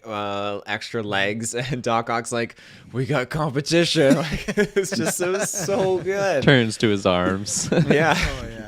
Well, and I love like again how we got like heroes fighting with Strange and Spidey. We got like a mini Goblin Doc Ock fight. We even at one point got to see Goblin take out Doctor Strange with his glider. It's like this is like kid shit. Like this is like in the good way. It's like this is so cool. Again, Goblin just so quick and everything. But Yeah, Doc Ock turning good was just a complete a surprise that I really really liked when they put the chip in, and he just was so like change of pace, everything. Like I love seeing that, and he was genuinely wanting to help. And at that end battle when he does kind of like, you don't know what's really going on, but he like comes and like saves the day or whatever. It was great. I love that, and just the dynamic he has with Tobey Maguire, like, oh, you've gotten so old, and Toby's just like so happy to see him. It was just so heartwarming. yeah, well, that was surprising to me because we had said this in predictions, but. And this is why I still think there will be more. When they say, "Hey, you got a lady back home," and Garfield goes, "No, you don't really have time for that type of stuff." He's like, "How about you?" Toby goes, it's complicated, but we found a way to make it work." Which is like we talked about in Spider-Man 3, where it's like, yeah, they left off in a bad place, but we thought for sure, oh, they'd be super happy, they'd be married, they for sure were going to mention that he'd have kids. The fact they said, oh, it's complicated, is like, what has been happening now in the Toby He book? always says it's complicated. Whenever in the movies, like Open you relationship have a now. girl, he's like, it's complicated. Yeah, in Gwen's over all Spider-Man the 2. time. In Spider-Man 2, when he's having the dinner with Otto and Rosie, and Rosie's like, oh, maybe it's a secret love. He's like, oh, it's complicated. Like, Yeah, but again, it's just what we didn't think. We thought he was going to be the buckled. As a Spider-Man, he's like Gandalf the White, but apparently his love life is still. There's no baby there, so like I said, I still think there's some things. he that went leave it back open with there. Gwen in his universe. That's the big but he did say Mary Jane and stuff like that. They actually called MJ Watson for the first time, Michelle Jones Watson. She's like, I don't go by that name, so clearly something going on there. My last thing about the villains I forgot. I just absolutely loved when they were getting to the point where we know they're gonna go to Happy's little lot, and it's just that cam, and they're just showing them like all walk through, and Electro just stops and like he's like looking. Really done well. And again, Happy, I like he was in this just the right amount. He got those jokes when he's sleeping and he's like, go to sleep, you need your 8 hours, and he's like, hi, The sleep MJ. apnea machine. What, Yeah. what did he say when he was calling Peter? He's like, who are all those costume people you let into my apartment? Yeah, who's a Cybertron with the metal legs and stuff Yeah. like that. Yeah, and yeah, just the right amount. It's nice because that's like his last tie to Tony, right? And now it's kind of gone, even though they had that strike up conversation. But yeah, I think he was used sparingly. Thank goodness. Yeah, So. he had a ton of screen time in the second one too. So Yeah, too yeah, I much don't in think that he one. needed as much. Yeah. I have a couple like comments just on the things you guys said. So, I mean, first of all, on Sandman, like I just love Sandman for his powers alone. Like, and it's just such a fun villain, and he makes for some great set pieces. So it's fun to have him back. Was he in the trailers at all? Just as like we never actually saw him in like physical human, just always as the big sand cloud. Okay. Yeah. So you kind of knew he was in there, but Yeah. that was a fun surprise for me. I think I see where you guys are coming from on his character. It feels like we maybe missed a scene or two, but I feel like to me it still worked because he mentions pretty early on. Like I think it's in that scene after he sends Electro, after Spidey sends Electro into the, or just as far as Sandman knows, he just kills him. Like, and I think from Yeah. that point he mentions that he doesn't really trust him, and I think that's good because it kind of puts you in the back of his head. Is yes, he started out where he's kind of maybe on his side, but I think that really messed with him. And obviously he sees that Electro's alive. And I think it's funny that Electro and Sandman kind of develop a bit of a bromance from that scene forward, and I think that's kind of what does it for me, for like making his motivations make sense, where him and Electro are kind of having that bromance, and then Electro's kind of has that machine on him that's pulling his power away, and he's saying how it's making him feel kind of weird, making him feel like he's not himself. And I think that's kind of, for me, that gives enough justification for why Sandman kind of turns against him. I feel like there was enough set up there, but I see where you guys are coming from for sure. You reminded me about something too, Dylan, how like I feel like the initial interaction with him, like wanting to save Spider-Man Peter Parker, like it's there until he realized that it's not the Spider-Man that he knows, because he has like attachment to Tobey's Spider-Man, right? And then when he realizes, it's like, okay, who is this guy really? And then that's where the distrust, I think, like starts and forms. So yeah, you definitely reminded me about that scene, and it makes it more believable when I think about that. Yeah, and then just to talk about Otto for a bit, I think to me he was like maybe the biggest surprise, because knowing Dafoe was coming back, I'm like, this is going to be amazing. I think he's going to nail it, even if he's only has a couple scenes. Like this character is going to be great. But I feel like I was really surprised by how much I loved Otto's character. I feel like, he gets more screen time than any of the rest of them, even Dafoe. And I think he gets to do a lot to be like a sympathetic character, because obviously kind of has like an initial fight scene, and then when they're all in the cages together, two of those characters, one of them's Sam, one of them is a dinosaur. You're not going to really get these emotional beats with them, and so you kind of get this dynamic where yes, he's kind of still under control of these arms, but you still do see the more sympathetic side to him. And then obviously, when they're in the house, like they actually are able to fix him up and get him back to normal. And just the turn from, it's kind of the opposite of Willem Dafoe's character, where he goes from like this guy who just has this eternal grimace on his face and is kind of wrapped up, just to see his genuine smile come out. And to me, that was like, that was a really surprising character. And I love that character in the initial, in the movie back in the day. And I love that character in general. It was used in Spider-Verse or in the video game. So no surprise there. But I really, that was maybe the surprise, the big surprise for me, that he was just such a dynamic character, and it was so much fun to see him back. Anything, because I know we got our end credit scenes, which we'll talk about, but anything in the movie plot-wise we want to hit, anything on the table right now? Let me just look at this. I got one big thing. Big thing. Well, let's take one of our last ad breaks for a while before you hit that big thing. All right, Taylor? Oh, I scared Taylor. He's mad about that one. We'll be right back. All right, Taylor, lay your big thing on us. Now, this movie, again, it had several moments that you guys have pinpointed. Andrew Garfield having that MJ moment where he saves him, and that brought tears to my eyes. Now, the other thing, when Tom Holland got so preoccupied and clouded in his rage, and he picked up the glider to stab Norman. Now, when Toby and Andrew, they look at each other, and then Toby jumps in front and is holding that glider back and is just staring at Andrew in the eyes the whole time. Like, it's coming. You're thinking, shit, he's gonna get stabbed. Goblin's not gonna waste this opportunity. And he shanks him, and my heart completely sank. I really thought they were gonna like kill him off in this. I'm so glad they didn't. Like, I feel like that him being injured opens up that whole story of, like you say, Travis, like do a one-off comic, or give us more, like give us another, like a movie or something. I want to know what happens. I'm putting it on the universe, and this is gonna make so much money. They're gonna. But I see. I was the other side. I did not even. I was such in that moment of seeing Tom and Toby stare at it. I was like, man, what a moment this is. I literally gasped loud in the theater. I did not see the stab coming. I was like, oh my God, they're going to kill Tobey Maguire. And then he was like, oh, I've been stabbed before. So I was like, okay, our boy's fine. But like, that was scary. It was like, but it's almost like it was a good plan that he did that and Andrew held back so he could stab Goblin. So. It gave me vibes of Spider-Man 3 when James Franco sacrificed himself and like went in front like the glider. I don't know why, but it just made me feel that. Well, that's what happened. Venom picked up the glider. He went to go stab Peter, and Harry jumped in the way. So Toby did what he did. And even then, like, back to that, I just love that I did mention Harry. Like, oh, yeah, my best friend died. He was a super villain. He tried to kill me. He died in my arms. It was heartbreaking. And Ned just, like, the fear of God is in him in this moment. Like, and just when he looks over at Andrew, and Andrew's like, dude, and it's just fuck. Yeah, in that scene, I'm really glad he survived, because I thought if he would have died there, it would have just completely. I mean, for one, I wouldn't have seen any more Toby, or like possibility of more Toby in the future. But I think at that point too, I was still expecting like some sort of explanation on like Toby's situation with MJ. I really was still like forcing it into the existence that he has kids, and I thought we were gonna see something like that. I don't know, some little web swingers or something like that.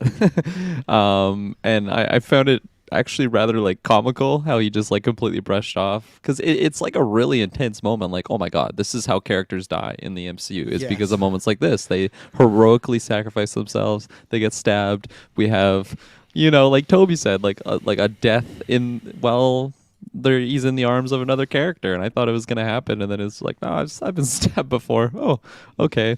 But like, in just looking at it as like a viewer, just Tom Holland like going full John Walker in this moment, and he's like literally just gonna execute Green Goblin. He's holding it in the exact same way that John Walker was. Well, he's inspired. He saw the shield. He's like, I'm gonna do what the new Captain America does. Yeah, and he's coming down, and then Toby comes and catches it, and then you just see Tom Holland like locking eyes with Toby, and he like is pushing even harder. I'm like, what are you gonna do? You're gonna kill Toby here? Like, come on, Tom. It was a bizarre scene. Yeah, I do love the little ending that they had though when they were disappearing. Like Andrews gave like the peace, and Toby just gave like a classic Toby wave, and they moved away. I'm just like, man, again, I need a fucking buddy cop movie with them so bad. It's so good, but yeah, absolutely. I have four quick notes. Okay, perfect. One is I mentioned I forgot about this when I was mentioning Otto, but well, first of all, like I like that we get another iconic Spider-Man bridge scene with their fight scene. Of course, you got to have one of those. But I love too that you kind of get the Iron Spider arms versus the the octopus tentacles. Like that was a fun visual to see. I love the animated credits that they did at first with kind of the graph paper, and it's almost like just Peter like doodling in class or something like that. And then we kind of just blasted past these two characters, but I think they definitely are worthy of mention, and that's Ned and MJ. Yeah. Because I feel like, well, Ned, first of all, like I really liked him in the first movie, and I like that he's the guy in the chair. He even has that moment when he uses Spidey's web shooter to like knock Shocker out or something like that, or stop him. And then I was just listening back to our review of the second movie, and we were all, with the exception of Taylor, because Taylor just loves everything Ned, but the rest of us were kind of bummed that Ned doesn't really do anything. He pretty much is just relegated to damsel in distress, and I like the humor that he has with Betty, and he's kind of in this summer fling, and that stuff's funny, but he doesn't really do anything in that movie. And so I like that once again he's actually useful. Like obviously we talked about the magic part of it, but even just kind of being the guy in the chair again, he even verbatim says that exact line. But I'm really glad that he was actually a useful character this movie. And it made me just more attached to him, and I'm glad that he was useful once again. And then MJ, I mean, in the first movie she's a pretty flat character. She's just there making these kind of darker jokes, and it's funny, but there's not really too much there. And then in the second movie, you get a little bit more dynamic, but once again it's also kind of a lot of her screen time is tied up with this like love triangle that ends up feeling kind of pointless, and in this movie is like not even it's not relevant anymore at all. So it's like, well, is it really worth spending all that time doing that? She gets more, but it's not really, she's not nowhere close to Kirsten Dunst's, character level. But I feel like in this movie, I don't know if she quite gets there yet, but I loved the way she was used in this movie. I just feel like she has so many more layers, and I mean, Zendaya's a great actress, and I feel like she actually gets to show that off in this movie.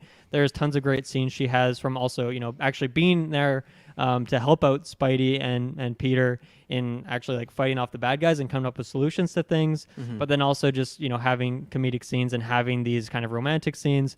So yeah, she just gets to do a lot more, and I was really glad for that, and the fact that those two were not just like these little, along with everyone else in the second movie who's just all comic relief characters. Instead, they actually got to do a lot more story wise. So I was pretty happy with that. Yeah, I agree 100%. Like, I agree on the points on Ned. I think that was a step up, but MJ a lot. That I guess it's tough because there's so much stuff going on. I almost I'm glad you mentioned it because I almost forgot it. But I thought she was great. I think like from the first one to now, I've liked how they've evolved her character. The first one was very I will just say it, like cheesy in a way. They made her a Oh caricature. yeah, very of flat just, character. For yeah, sure. and it was just like I remember when it was MJ. It's like, this is gonna be MJ. Like, I just don't know if I buy what the love could be in chemistry. Obviously, it helps in real life that they are a couple, and that probably had a lot to do with their chemistry in this movie. But I think Zendaya, just much like Tom Holland, like even though she was small in Dune, like the things that I'm seeing her nowadays, like she can like really go, like she can act when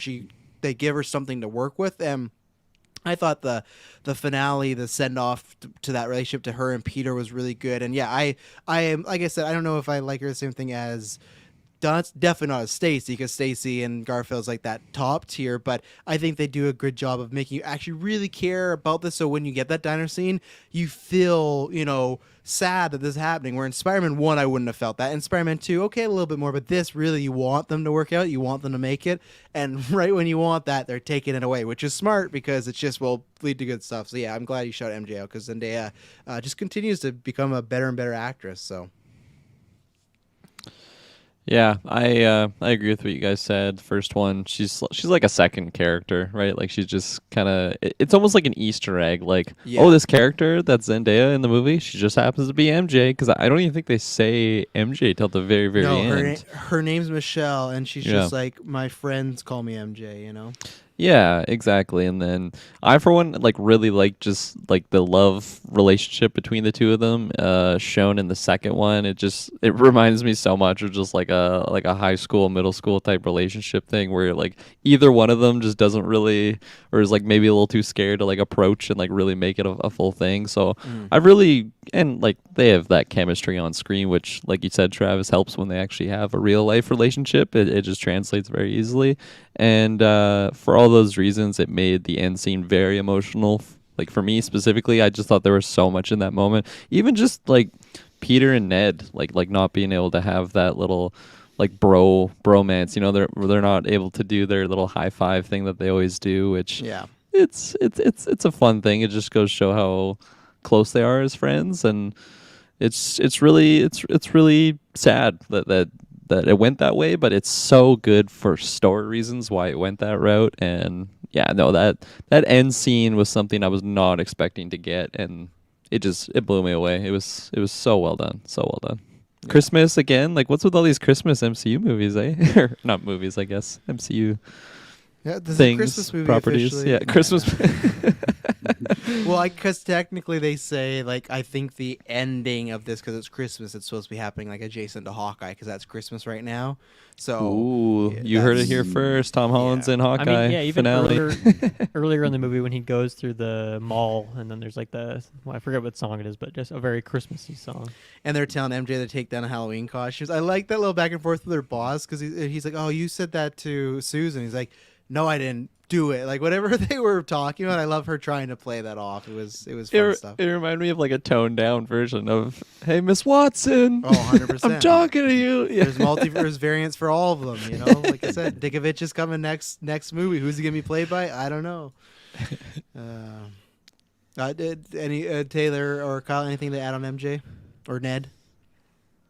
No, I think you guys said quite a bit. I think it was good.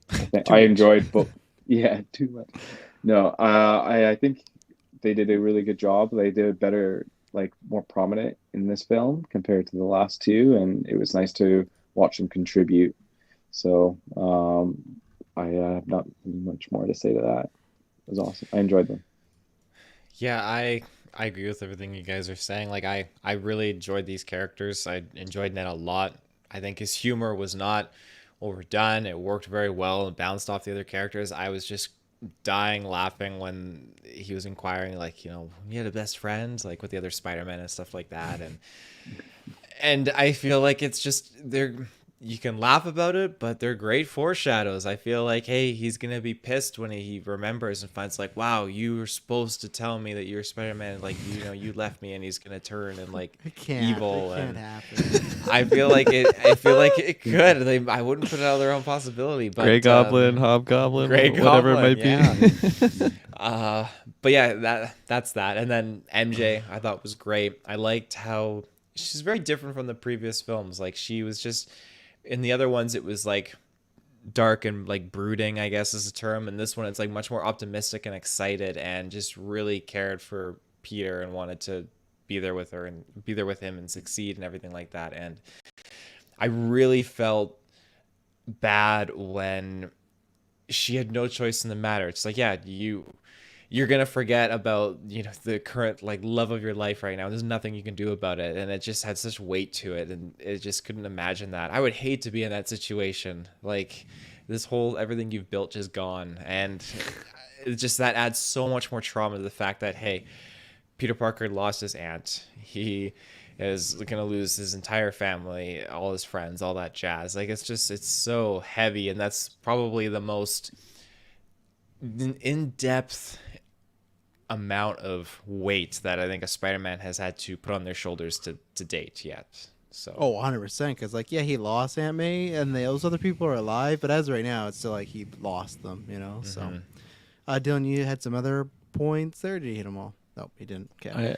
One quick little detail I wanted to mention that's is when Doctor Strange comes back and he just sees them like all in the little, I don't even know, like the wizard's dungeon, I guess we'll call it, where all the captives are. I like when he gets sent in there, like Peter just shoots the little web thing, and he just like walks right through the right through the glass window, and then I can't remember if it's Lizard or Sandman like tries to follow him and just gets clunked there. Just, you know, goes to show like this is still Strange's neighborhood. Like he put all this there. So, and then one thing I forgot to mention earlier actually, there was this little like radial wheel thing in the middle of the room, which you had these lights and these little tiles.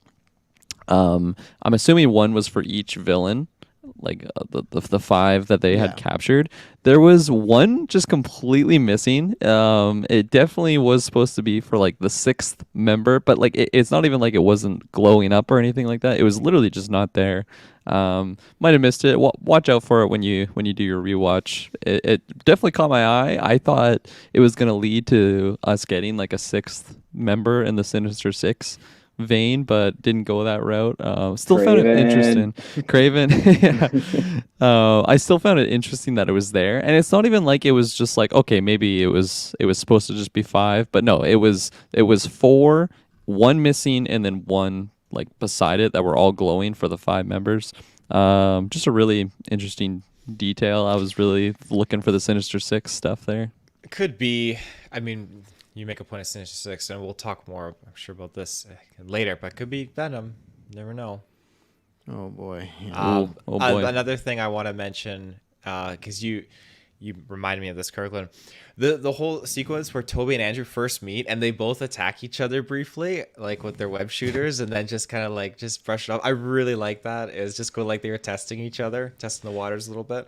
Yeah, and I think it's good. I'm glad you brought that up because I wanted to mention that with Dylan, that when he's talking about like all the competitions between Spider-Mans, I like that was the quick scene of it, and then it was just like, oh, cool, you're that way too, and then they're like best friends. You know, it wasn't, they don't trust each other, like, because that would have been boring. We don't want to see that. We don't want to see the Spider-Man at odds, because you easily could have done you did that enough with MJ of like, oh, prove your Spider-Man, prove your Peter Parker, and then when he brings himself on the wall, she's like, okay, well, crawl, and he's like, I feel like this is enough, like this really proves it. Well, you have to crawl, and then he actually crawls to get the web, and just like, oh, thanks. So yeah, like really good stuff with like the actual meeting in the house and everything like that. So I thought there was maybe one other scene, but no. So okay, if there's nothing to shout from the movies, let's talk about some of these end credits. So we'll start with oh fudge.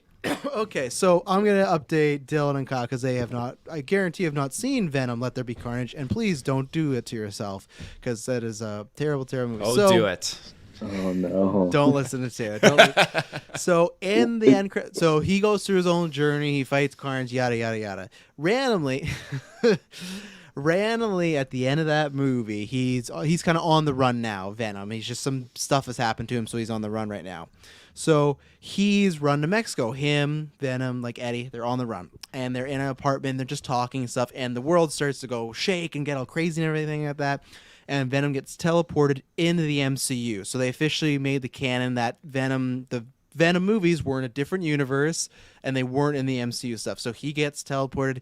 It's a stupid scene where he's in the hotel room. They show the TV screen of Jonah saying, "Oh, I'm Peter Parker's Spider-Man." Venom walks up to the screen, licks it, and says, "Oh, tasty." So setting up like, oh, Oh Dylan's reaction. no. So setting up like, okay, Venom and Spider-Man are gonna fight, right? Feige is doing the, Kyle might appreciate this. He's doing the, get close with a friend to get closer to the lady. Because what Feige and Marvel has done is like they used Tom Hardy's Venom for a single scene to then kick him back to the Sony universe, but give you the symbiote. It's like in dating where you get close with someone's friend just so you can get the other friend's number. So it's not, and that's exactly what it is. And I just want to know how Tom Hardy feels about this. Like, because he's always in the press, like, I can't wait to do Spider-Man and Venom. I can't wait to be in the MCU. And literally, in the end credit of Venom 2, Venom 2, he's put in the MCU. And then a few months later, he's taken out of the MCU. But, like, we're going to leave the symbiote here, though, because we want to use that. We don't really want to use you and Venom, but we want to use that. So Taylor Field, because we had talked about this. So Tom Hardy has been kicked. I use that Jeremy Piven like gif of like, get the fuck out of here. Like they kick the Sony people back, which, you know what? I'm so thankful. I know there's some people that defend it. They like to pretend like Taylor, they want this cross for this movie. I'm so glad Tom Hardy for now is back in his cage at Sony. Feige does not want that, but they have the symbiote. So again, we talk about like, oh, villains and whatnot. This might seem like, oh, this is maybe the setup of what Spider-Man 4 could be. So what did you think about Tom Hardy is now back into the Sony verse, but the symbiote, a part of it has been left? Okay. I thought it's hilarious the fact that, Tom Hardy is back. I like kicked out. I think that's absolutely hilarious. But now with how I looked at this, like at the beginning of this whole collaboration thing, I thought, okay, like it sucks because Sony's got literally Marvel by the balls in this contract and wants to shoehorn in their characters from their Sony Verse, Morbius, Venom, etc. I watched Venom 2 and I genuinely like the dynamic and the development between Eddie Brock and Venom as the anti-heroes. I really got a kick out of it. There are some, again, questionable things. It's not a perfect movie by any means, but I definitely enjoyed it for what it was. When we got that sequence of Eddie Brock and Venom being transported to the MCU, a part of me did get excited because we have another, the character being thrown in there. But having gone through Spider-Man, I feel very satisfied on all that. And I think that satisfied what I was kind of craving for by seeing Venom's Tom Hardy pop up in the MCU in that end credits scene. So now, stepping back, him just looking at a picture of Spider-Man was like, Taylor's like, that's enough for me. They interacted once, Tom Holland Spider-Man doesn't even know that guy fucking exists. They didn't even meet. He's never even met Tom Hardy. He doesn't even know the actor. But now stepping back and looking at this, I think, okay, how Kevin Feige just chiseled his way through this and executed it. Fucking genius, man. Leaves a symbiote behind. That's great. Now we don't have to worry about it. It's just so good. He's a fucking mastermind. And now it's like we talked about so much of like when's that Spider-Man Venom movie happening. It's not any closer now. Like literally Venom 2 made it seem like, oh, this is the next setup. And now like OFC, I think what will happen, we will get more multiverse stuff. I do think they will do more with Toby and Andrew down the line. And I do think Spider-Gwen, because if people didn't know, the reason apparently Kirsten Dunst and Emma Stone were slated to be in this movie, but because of COVID, they couldn't schedule. They couldn't do, and they were both pregnant at the time, so clearly that's why they didn't want to risk anything. But I think there's still much on the table with those characters. So the multiverse is always open, but it's just so funny how in September we thought, oh, this movie's happening. And now it's like, oh, it's just off the table again. So, Kirklin, what did you think? As someone that, you're a bit more positive of Venom 2 than me, but did not really enjoy your experience that much. What did you think about this end credit scene of, are you excited now to see Tom Holland get the symbiote now coming up, I imagine, very soon in the next few years? Well, of course. Black Spider-Man, not Miles Morales, like the Black Symbiote Spider-Man. It's always just like a catch of the eye thing for me. It's one of my favorite interpretations of the character. So I'm always game for that. I feel like that's one of the main reasons why I might defend Venom sometimes, is it just gives me a good version of the character that I love to see on screen. The writing and dialogue to the side, I just like visually seeing that. Yeah, I was worried, not gonna lie, at the end of Venom 2 when I saw that end credit scene of just like the amount of baggage that this could be introducing to the MCU. And like Taylor mentioned though, like it's just so smart the way that they tackled this of just like, oh, you thought he was gonna be in there? No, he's going back to the Sony Verse, but we're keeping the good stuff. It's funny when we dissect it like this and like just think about like the reasonings behind this. Like, oh yeah, no, I like this, but I'm not gonna have Tom Hardy's Venom anywhere near my properties. It's rather funny. I knew we were getting that Venom end credit scene, just purely for the sake he wasn't in the movie. I didn't really think he was going to be in the movie. I figured it was going to be an end credit scene, but I think when we were like, while the end credit scene was going on, I was still like, okay, what's this? Is this going to lead to like the next Spider-Man type thing that like ties Tom Hardy there? But it's not even really touched upon, like you said, like at the end of Venom 2, I thought we were closer to that I wouldn't call it a team up, just like the two of them on screen together, and I don't think that we're any closer now when this happens. I think it's good in that sense because you're not rushed to put the two of them on screen. But just the fact that the symbiote is in the MCU is something really, really special. I don't think we'll see it really get interacted with for a while. But just the fact that it's there, we've already talked about how many people like the symbiote has like interacted with in the comics and stuff like this. Like the like, there's no limits on what they can do now. Taylor, you can get your freaking Ghost Rider's Venom symbiote. Who knows in phase 27 when we get there in 60 years. I was gonna ask you though. So if Holland gets attached with this, symbiote, which he will, because they got to sell those toys and all that stuff, and I think there is some good story. I do want to see the symbiote done right because Spider-Man 3 didn't do it right. Sony's not doing it right, so I do trust Feige to do that storyline right. I hope that, like, are we going to get the more darker symbiote? Because I really don't want the way Venom is with Eddie Brock to be with Spider-Man. I don't want, like, tater tots and blah. Like, I don't want any of that dialogue. So I hope this being left back will excuse any of that. Because I don't want that type of humor with Tom Holland. I do want them to really adapt it. What route do you think they're going to go, Kirklin? Yeah, I'm a lot more, like, I would believe they go that route. And I think it would be done well, purely for the fact that we got a darker side of Tom Holland, like, hinted at in this movie, right? Just his frustrations with Norman. Like, I thought he was gonna go full out John Walker and just fucking stab him with his own glider there. Like, that's pretty dark, and he didn't even have the symbiote clouding his mind or anything like that. So, like, acting wise, I know that he can pull that off.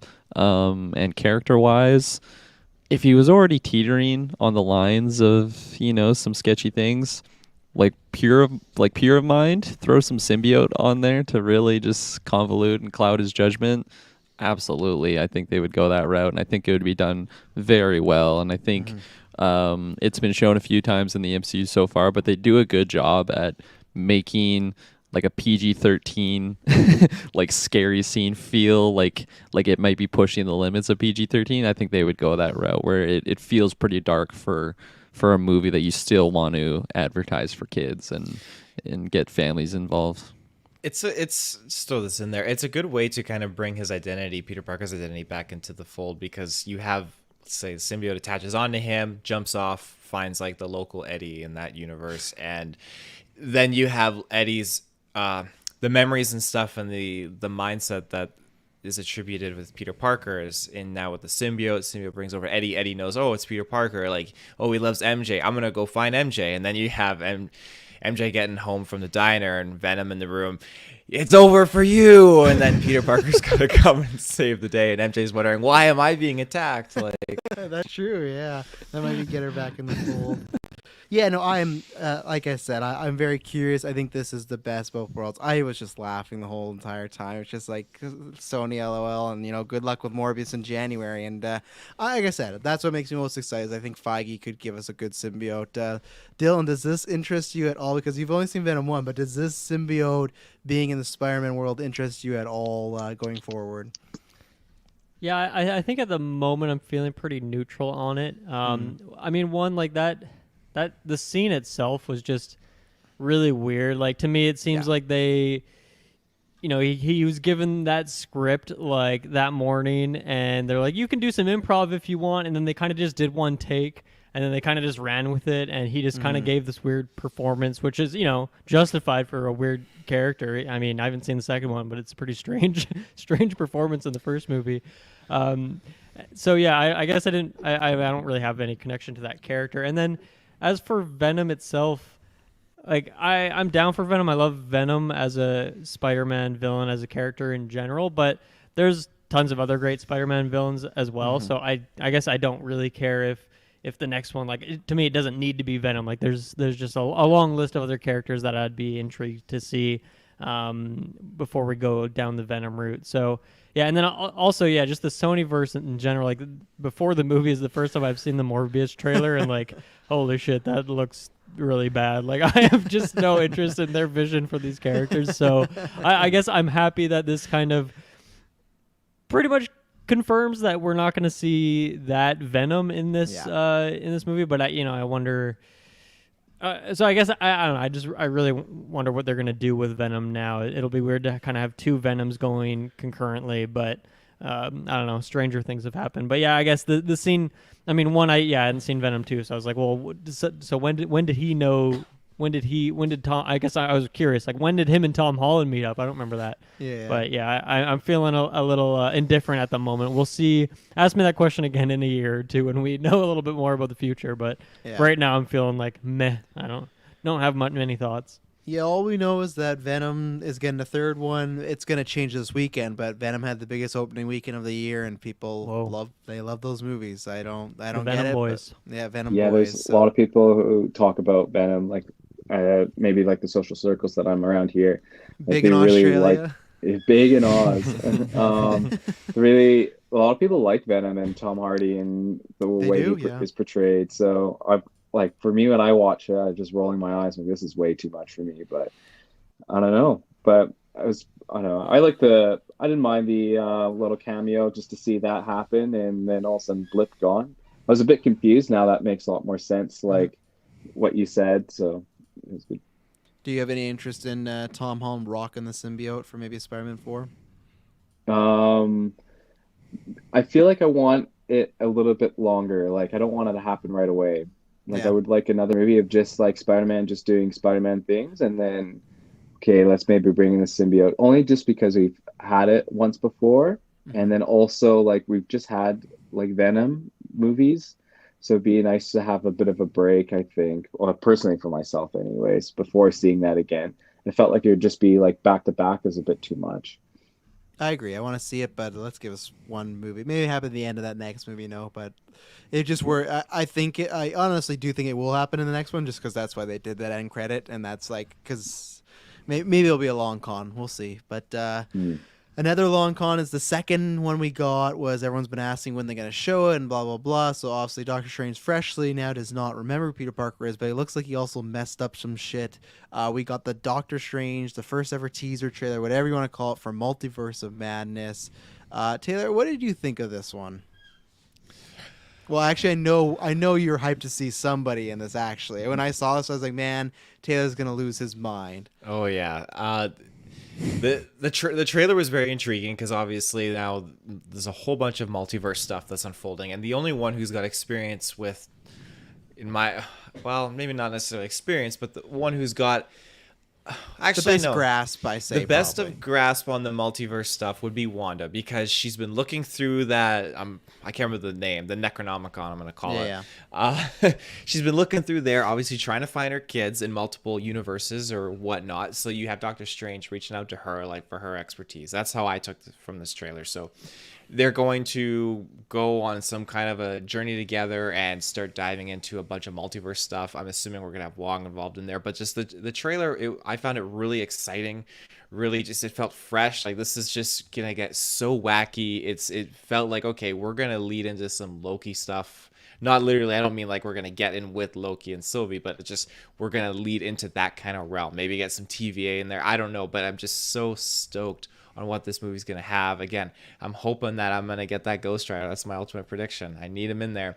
But the thing that caught me off guard, especially to show in a trailer, he is one of my like top two like reasons why I love the Marvel's What If. Like I just really, it just sold me so hard to see, and I call him Doctor Strange, not Doctor Strange.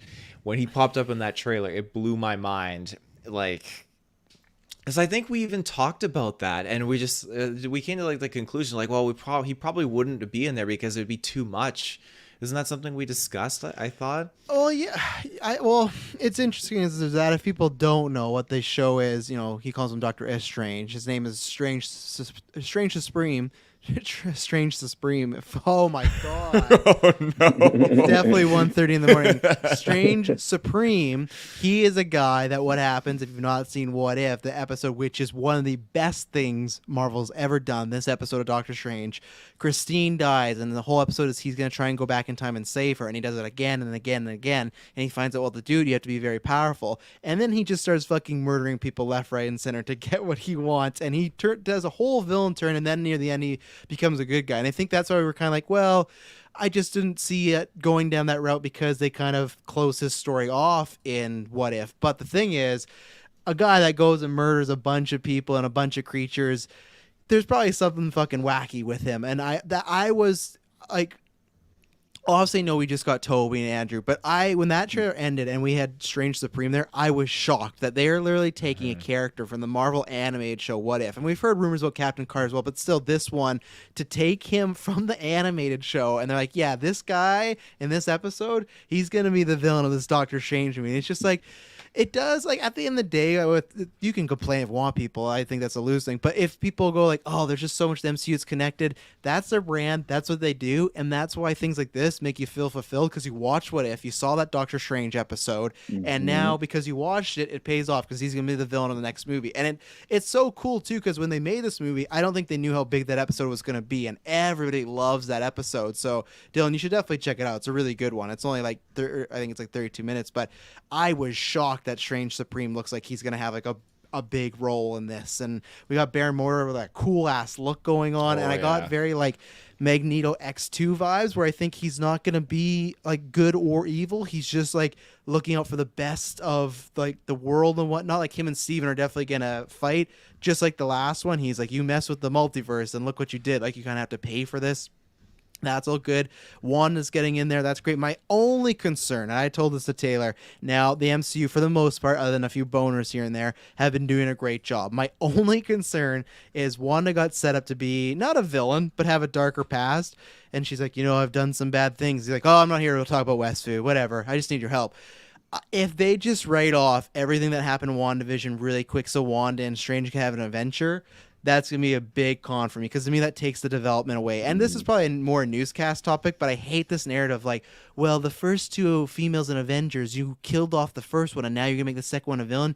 You can't do that. It's not that you're going to be a villain. It's just called fucking character development. And that's what happened in WandaVision. So if they just write off like, oh yeah, you did some really crazy shit, we're not going to talk about it, we're just going to have a fun time, I don't want that. And because there were those reshoots and there was two camps of rumors. One of the rumors was they're adding more multiverse characters, and then the other camp was that Marvel didn't like how villainous Wanda came off, so they reshot some stuff to tone it down. If that is true, and if there is times where they go, oh yeah, we were going to go this route, we didn't, I will be very disappointed, because I feel like her being villainous in WandaVision is what gave that show a lot of depth. So I'm not casting out yet. It's just a line, but I did not like that. He was like kind of threw it away. So, Kirklin, what did you think of the Multiverse of Madness teaser that's coming out in May? Yeah, well, first of all, I was surprised it was like a full-on trailer. I don't think that's been done before in an end credit scene. One time? Which one was it? Captain America: The First Avenger. They showed the first ever Avengers trailer. Oh, okay, that makes sense. Yeah, no, but it was awesome just to get a glimpse of what Multiverse of Madness. We got like just a lot of cool shit showing off. Like you mentioned Doctor Strange Supreme. I don't even remember what the hell you said. Like it's 1:30. My mind isn't what it used to be. 100%. Yeah. But like he just looks so badass with like that goatee, and just to see Benedict like play that role that we've seen done very well, just as Doctor Strange, but now it's like the dark version of it. It's so exciting. It's something I did not think we were going to be getting. I love that episode in What If, and now just seeing the live action version of it, it's going to be it's gonna be so badass. I'm hoping he's absorbing monsters and just going full dark side. um, but just commenting on what you mentioned with like Wanda, or like the situation with Wanda possibly just kind of being pushed to the side so that they can have their adventure. Maybe it's just me being optimistic. I don't think they'll go that route. I think it'll be a big story moment where like, okay, he kind of just pushes it to the side so they can have an adventure, and then it comes to play, and then maybe she puts the mission at risk because she has her own goal, or something along the line. Like she's just, I don't know. I think for what the end credit scene was in WandaVision, it's tough for me to think that the MCU would just be like, oh no, she's just good old Wanda again. Yeah, because she was looking mighty scary at the end of that show, and I think I'm gonna stay optimistic on it until I'm proven otherwise. But all in all, this trailer was really, really, really awesome. It's cool to get back into the Doctor Strange world again, and some of it was shown a little bit in the movie, just with the mirror dimension and all that stuff. But I'm excited to go fully in on the Doctor Strange stuff, and saw Christine in there, a couple other characters I couldn't recognize. But no, it looked like really Christine's excited. getting married, unfortunately, for Doctor Strange, and not to him. That's what it looks No. like. So Doctor Lestrange, maybe. Yeah, that's a bummer. So, Kyle, what about you? Because I know you weren't the biggest fan of Doctor Strange, and you're kind of like, oh, you like the character enough, but what did this trailer do for you? I think since I watched that What If episode, it made me more excited for this movie coming up, like this the multi-universe. So I'm pretty interested to see what they do with that, and I guess I'm more excited for it. And then also, I hope they don't write off WandaVision, like Wanda, because of it. But I don't think they will. I agree with Kirklin, like his kind of take on it, where she starts off good, and then maybe her own reasons why she wants to go a different direction and changes things up, and then makes things worse. And I think Kirklin might be hit the head on the nail on that one. So hit the nail on the head. No, you got I it. hit Yeah, my you head got on it. that nail. No Yeah. excuse for you, Kyle. It's only like dinner. It's just nighttime there. No excuse. It's almost 2 Yeah. a.m. here. And no, It's I at will. 8:30. I will say, yeah, it's I do agree. I'm with Kirkham getting the optimistic take. I think he is right, but it just was strange that they led with that in the trailer. So it's gonna be interesting. But again, that could just be a good setup for us to think, oh yeah, she is just good, and then maybe some of this bad shit that's going on, she's in behind it, And like I said, I'm not looking for her to be the next Thanos. That's not what I'm pitching. I'm not saying she should be a villain, but she did a lot of dark shit in WandaVision, and you shouldn't just lose all that. So, Dylan, I'm not sure. I can't remember. Did you binge WandaVision at one point, or still have yet to see it, or? Yeah, WandaVision is the only other post-pandemic MCU thing that I've seen, and I Okay, did there watch you go. the whole thing. I think I started watching it when I had like 2 weeks left or something, so kind of binged the first couple episodes and then caught up with the last two. So yeah, that was a pretty relevant thing to have seen if I've only seen one thing for this particular trailer. But yeah, I'm definitely a big fan of the Doctor Strange character in general, and I think I liked the first movie of his more than any of you do. It just really appealed to me in particular. So I'm pretty excited about this sequel. And I think that is a movie that I will see, so I'll have to catch up on that What If episode that I haven't seen. I don't really like the idea of a trailer in these like mid post-credit scenes thing, because I kind of like that I'm in the dark on a lot of things right now, and I like that I didn't know tons about this movie, and I honestly didn't really want to see this trailer because I'm already kind of sold. I was already going to go see, I think, the new Doctor Strange movie, so I didn't really want to know anything, and now I kind of know some stuff.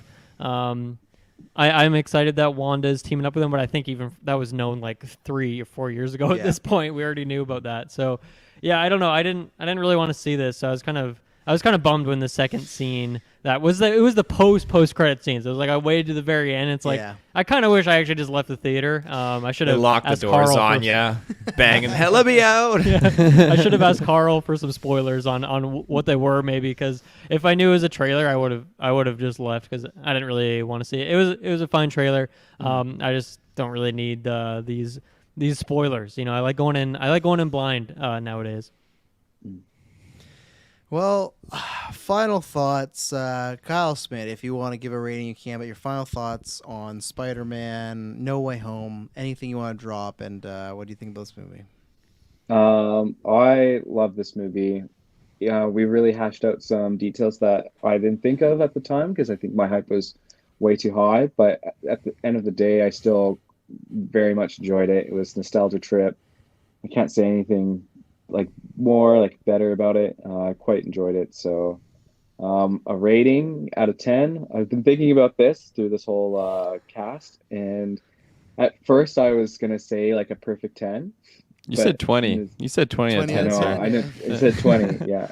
But I still think I'm gonna give it like a 9.5 out of 10 Solid. because there's like I loved everything about it. There's some maybe parts where we kind of talked about the villains, maybe a little bit flat and maybe not as good, and maybe they just kind of cut some stuff out to make because they didn't want to runtime or COVID, who knows? But it's still such a good movie, so that's what I rate it.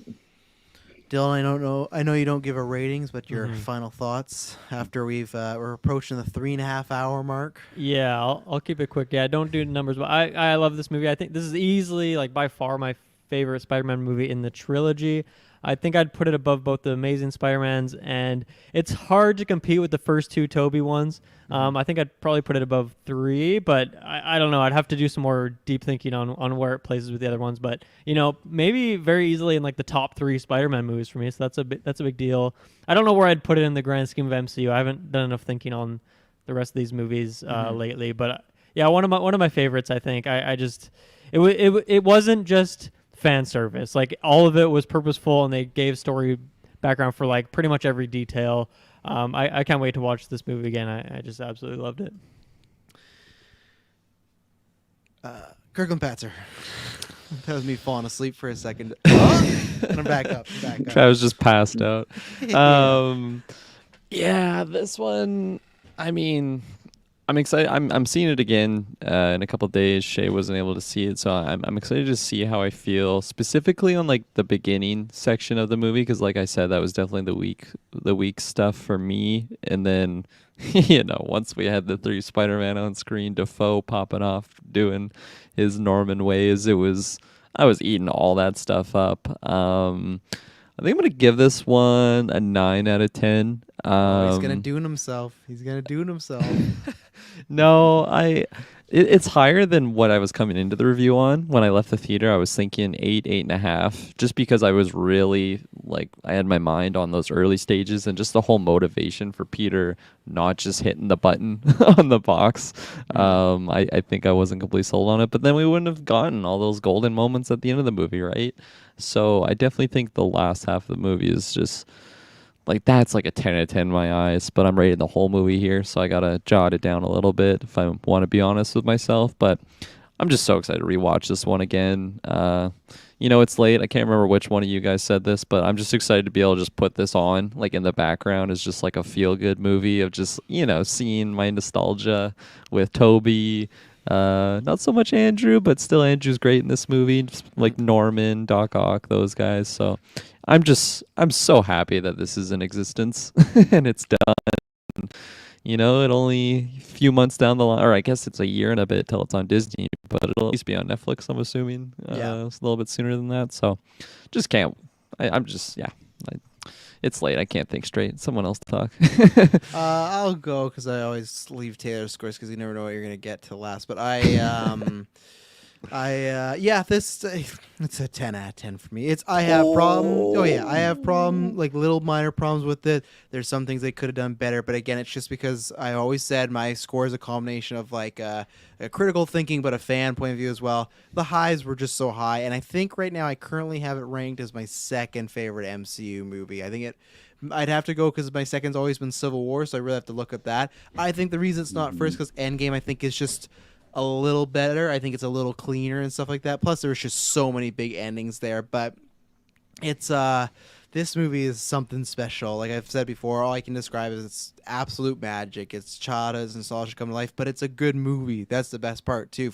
Even with little minor problems, on the whole, it's a good movie. Which is, we could have still just got a terrible movie and all these people together would have been fun. But the fact that they made it so good is, yeah, it's a movie miracle. And now, yeah, I cannot wait to watch this forever. And yeah, of course, I'm Kylo Ren in Last Jedi. I'm screaming more. I want them to tomorrow announce, yeah, we're doing Spider-Man, Spider-Verse live action. We're gonna inspire. But if this is it, I'm completely satisfied. This is literally a dream come true. Like I said, me, Kyle, and Dylan were talking about this on the Spider-Man 3 retrospective 3 years ago or 4 years ago, just saying, man, wouldn't it be cool if they brought them back? And at that point, I was pitching as the Clone Saga because they clone Spider-Man, but this was even better because we got the cannons, everything. It's just, it's like crazy. This movie exists the same way I felt about Endgame. So yeah, and that's probably my favorite movie of the year. Not the best movie of the year. I still probably put like Dune and Soho up there, but for my favorite, oh yeah, this was something special. So Taylor Field, you're closing out the night. What would you give Spider-Man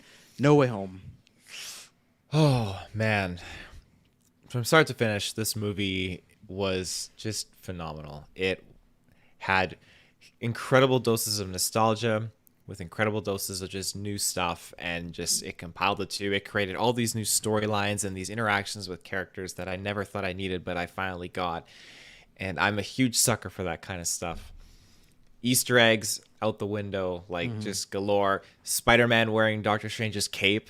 I was like, oh my god, another what if Marvel moment here. Like it was just it was just so cool to see all these different things. And yeah, I'm a huge sucker for score. I know you mentioned the score at the beginning, Dylan. I have it liked on my Spotify. I'm listening to it all day at work tomorrow. I'm going to be playing it. It's going to be so During this good. cast, that's all he's been listening to. Oh yeah. Has us muted. Yeah. Oh, but I just the movie is fantastic, and I think it's a great way to cap off the Home trilogy.